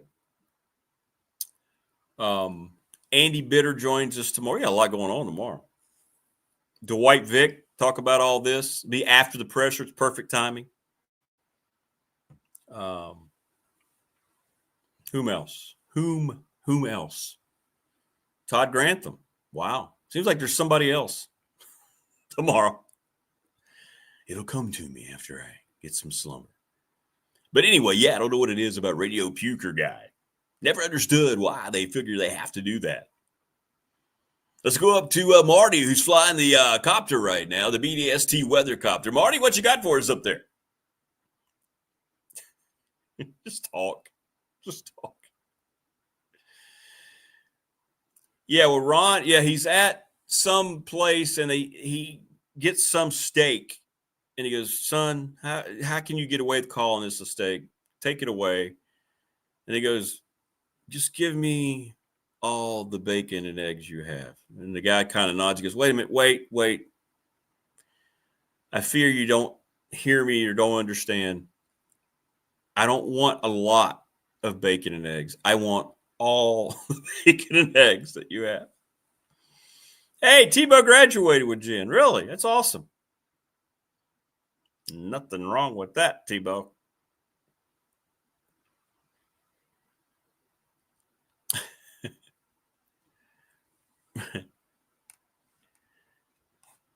No, I won't be watching the presser at 10. People are. I'll check it out. To be online, it's there forever, right? Once it's on the interweb, it never goes away. Yeah, I'll watch it later. I've been to a lot of pressers. I've had to arrange some pressers with media. I know how this goes. I know what it's going to be today. So yeah, but hey, a great celebration. Teel said it right. It's a pep rally today.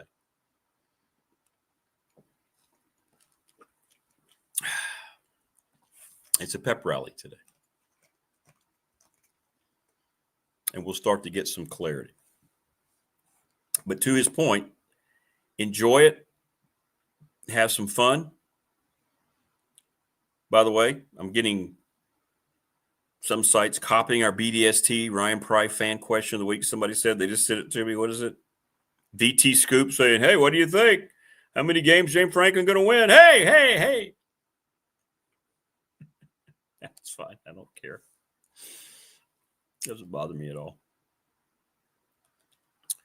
things in my life that I choose to bother me, and then things that I don't care about. And that's the kind of thing I don't care about. That doesn't bother me. There's no guarantees about any of this.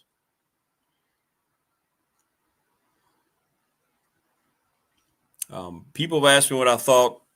I'll stay with it. I mentioned October 20th. I thought James Franklin would be the hire. There was some early heat. He kept him at arm's length for a reason. Because he wanted other jobs. He was checking out other jobs. It is what it is. What other people want to believe is fine, but, Big Ten guy has been on this from day one. He loves it, by the way, when I call him Big Ten guy. Because he watches. And I was getting info on this whole thing from a guy whose football coach is a key Sexton client. So I know what was going on. But it doesn't matter, because at the end of the day, and we'll talk to Todd Grantham about it tomorrow, how this whole thing played out. He can talk about it a lot more freely now. But it doesn't matter the process. It's the end result. And Tech got their guy. I hope it works out to everybody's expectation. I really do. But it doesn't change me. Let's say they would have swung and missed at Franklin. I think Bob Chesney and Matt Roan would be the duo that I would take in Blacksburg. Now, a lot of people are not going to think about that now because you got your guy. And he's going to do wonders turning over this roster immediately. But how does the winning follow? We'll see. We'll see.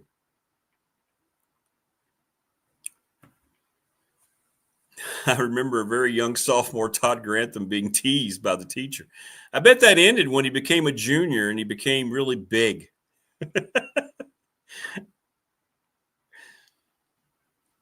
Todd Grantham, my Lord, you talk about the strongest dude.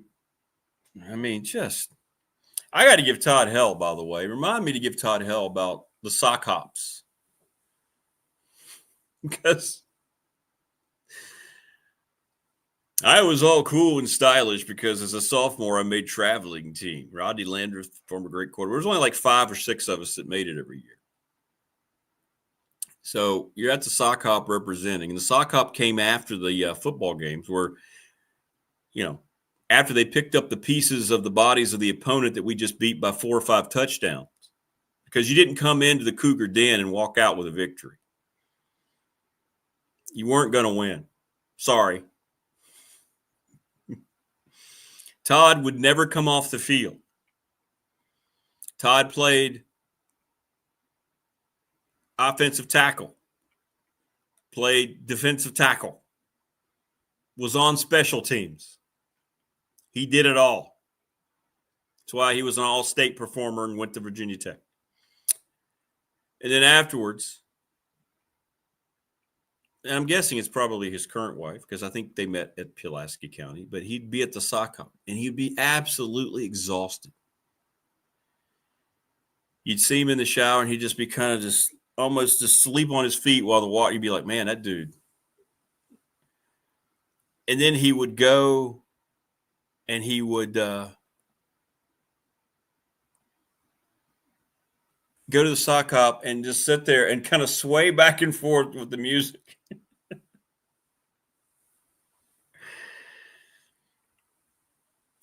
Yeah, TP. Nobody was scoring on Joel Hicks, especially there at Kenneth J. Dobson Stadium. There were some games we would break through and have a lot, but you just didn't score. Just didn't score. Because the weight program that Coach Hicks brought here was unprecedented. He brought the West Virginia weight program. He was on the staff at West Virginia with Nick Saban and many other prominent coaches. And he brought every bit of that to Dublin.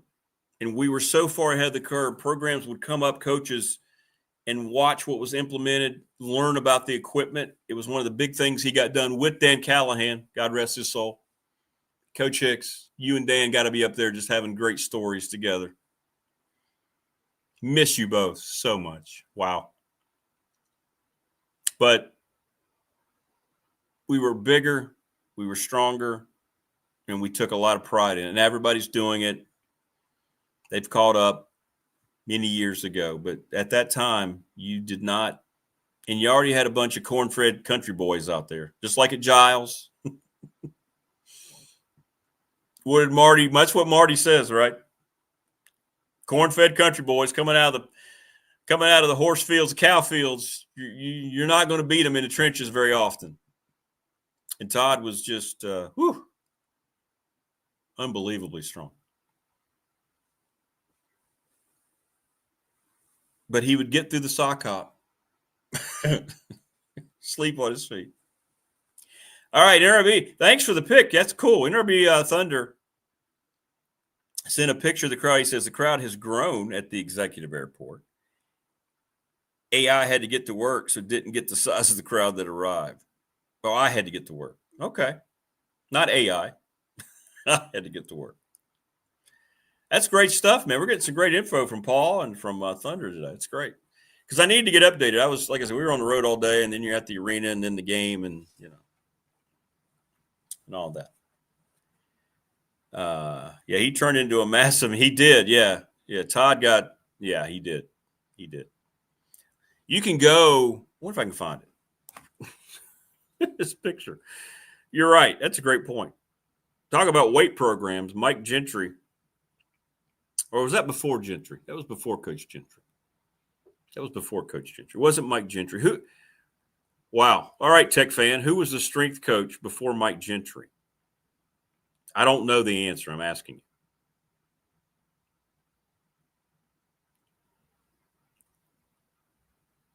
Somebody said he got huge when he was at Virginia Tech, like big in all the right ways. I'm trying to find a picture of him. There's like dozens and dozens and dozens of pictures of him. Well, here's a picture of him. Yeah, right there's a picture of him. Can you see that right here? Yeah, maybe not. That's him in his Tech uni there when he was at Florida beside it. But yeah. Anyway, he was. David, what's up, man? David Mabry. Good morning. I had the privilege of attending a West Virginia game with the Callahan brothers. All Dan and Tony. Is Tony still with us, by the way? Riding to Morgantown in a van. TP, is Tony still around? I don't mean that disrespectfully. I hope he is. I love Tony, too. The food, alcohol, and cigar. No, they didn't drink. No, David. I just loved it. There were years that Dan and I did the games together. He was there. Okay. Thanks, TP. Thank you. And wherever we traveled, there were a lot of years Dan would call me, and we started the whole Fourth and Goal show. He did the play-by-play for a long time, and then he would not want to do that anymore. And he liked working with me, and he'd say, "You want to come do and I'll just be on there as an analyst. Sometimes I'll be on the sideline and walk up." Yeah, that'd be great. No full-time strength and conditioning coaches prior to Gentry. Okay, when was he hired? When was Mike hired? I'm letting you do all the research, guys, because, if I tried to punch in buttons right now, it wouldn't work. But Dan knew all the food spots, man. All right, so Todd graduated Pulaski in 84. He would have still been there. Yeah, he would have still been there. So there you go. Hell, I'll just ask him tomorrow. I'm acting like this is going to be tough information. I'll just ask him tomorrow.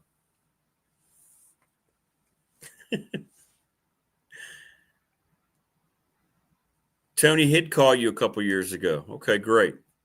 I hope not. I hope he's still here. But Dan knew all the great food. If you traveled with him. But we'd do the games, and it was so much fun. He would just he just made it in it. Man, I miss that guy. But Dan was why Coach Hicks got here. Yeah. And Dan was the last influence Dan had was Mark Dixon coming to Dublin. And that was a big move, and that should have worked out. And now we see what's going on now. But anyway, I digress. But yeah, good show tomorrow, good show today, and thanks to everybody. Let me know if you want a shirt. And we're getting ready to thank all the sponsors again, too. But if you want a BDST shirt, $20, if I can get it to you here. $28. That should cover at least 2, maybe 3 in a package. I don't know yet. It might be an extra $1 or 2 because of weight. They're awesome. People have loved them. I appreciate people who have had them and worn them. They're really liking them. I think they're made wonderfully. Thanks to Brandon at Top Shelf. Ready, Set, Fund. ReadySetFund.com. Thanks to Bob Christ. If you're trying to raise money, that's where you need to go. They are the best in the world. No, I didn't take any melatonin because I know I need the collapse. So there's nothing on me or in me right now except for Diet Pepsi. Yep. Travis Williams, Professional Door Incorporated, residential commercial garage doors, owned and operated 38 years. Go talk to them about employment in your career. He wants you to walk in. He wants you to work for him. Thanks to National Bank, member FDIC, the exclusive banking partner, BDST. I've been with them 35 years. They're the absolute best in the business. We're presented each and every day by Pulaski County Sports Entertainment. Thanks so much to Tim Miller and, of course, the head of the snake, Jonathan Sweet. Little River Heating and Air, 1095 Radford Street in Christiansburg, 540-553-2971. And Ryan Price, 701 West Main Street. The attorney, trust and estate planning is his specialty. And we had it first. How many wins? What's Tech's record going to be? Everybody else, meh. Family Fencing sponsoring our studio. Thanks a lot to Jason Green and the crew, 540-200-8294, familyfencingnrb.com. You're the best. They're going to work through the winter. I think I'm going to hire them in the spring. No doubt. McClellan Chiropractic, Mark Hundley, over in Christiansburg, Ralph Pepperstreet Road. Go see him. He'll fix you up. Get a little bit older. You need a good chiropractor, and he is the best, man. Unbelievable. Thanks to James Lawson's Mobile Home Supply. They've been the place to go for manufactured home parts since 1997, 381-8011, NRB Super Bowl. We thank them. Late night boogie bowling's coming. Call them 540-382-5525. Let's all do a big BDST bowling party. We'll just go take over the NRB Super Bowl. Beverages on you. No, I'm just kidding.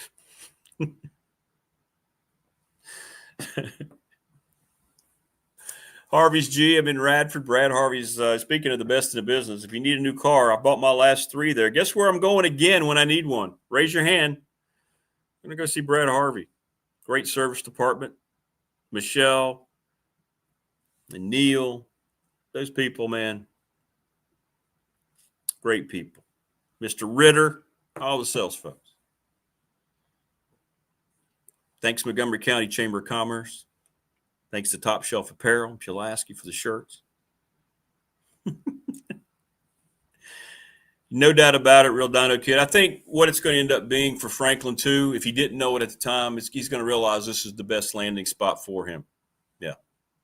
We know from Tech they got their guy. I want him to understand this is the best spot. And that's what he'll talk about today. All this other stuff won't be talked about. You know, I hope he doesn't go there and say this was the only place for me, because people in the industry know that's not true. But it is a press conference. So it won't be one of those deals where there'll be any kind of, stuff that's going to counter that.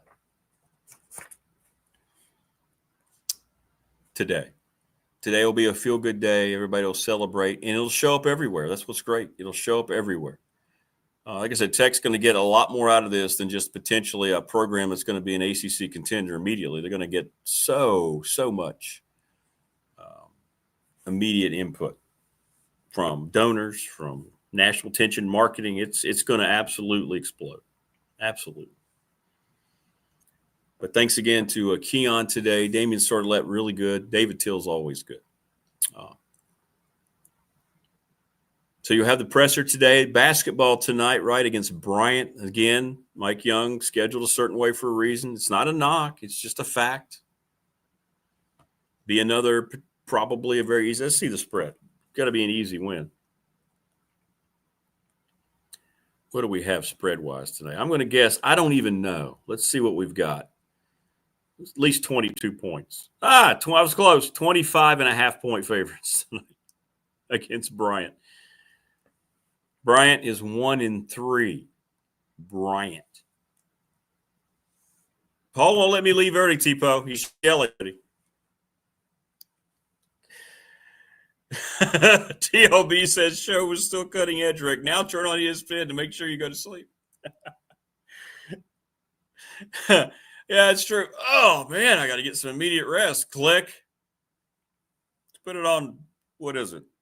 I don't even know what their morning show is. Is that First Take? No.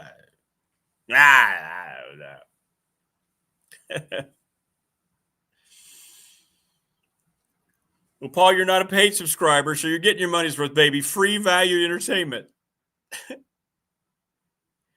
But again, please help me with the subscribers.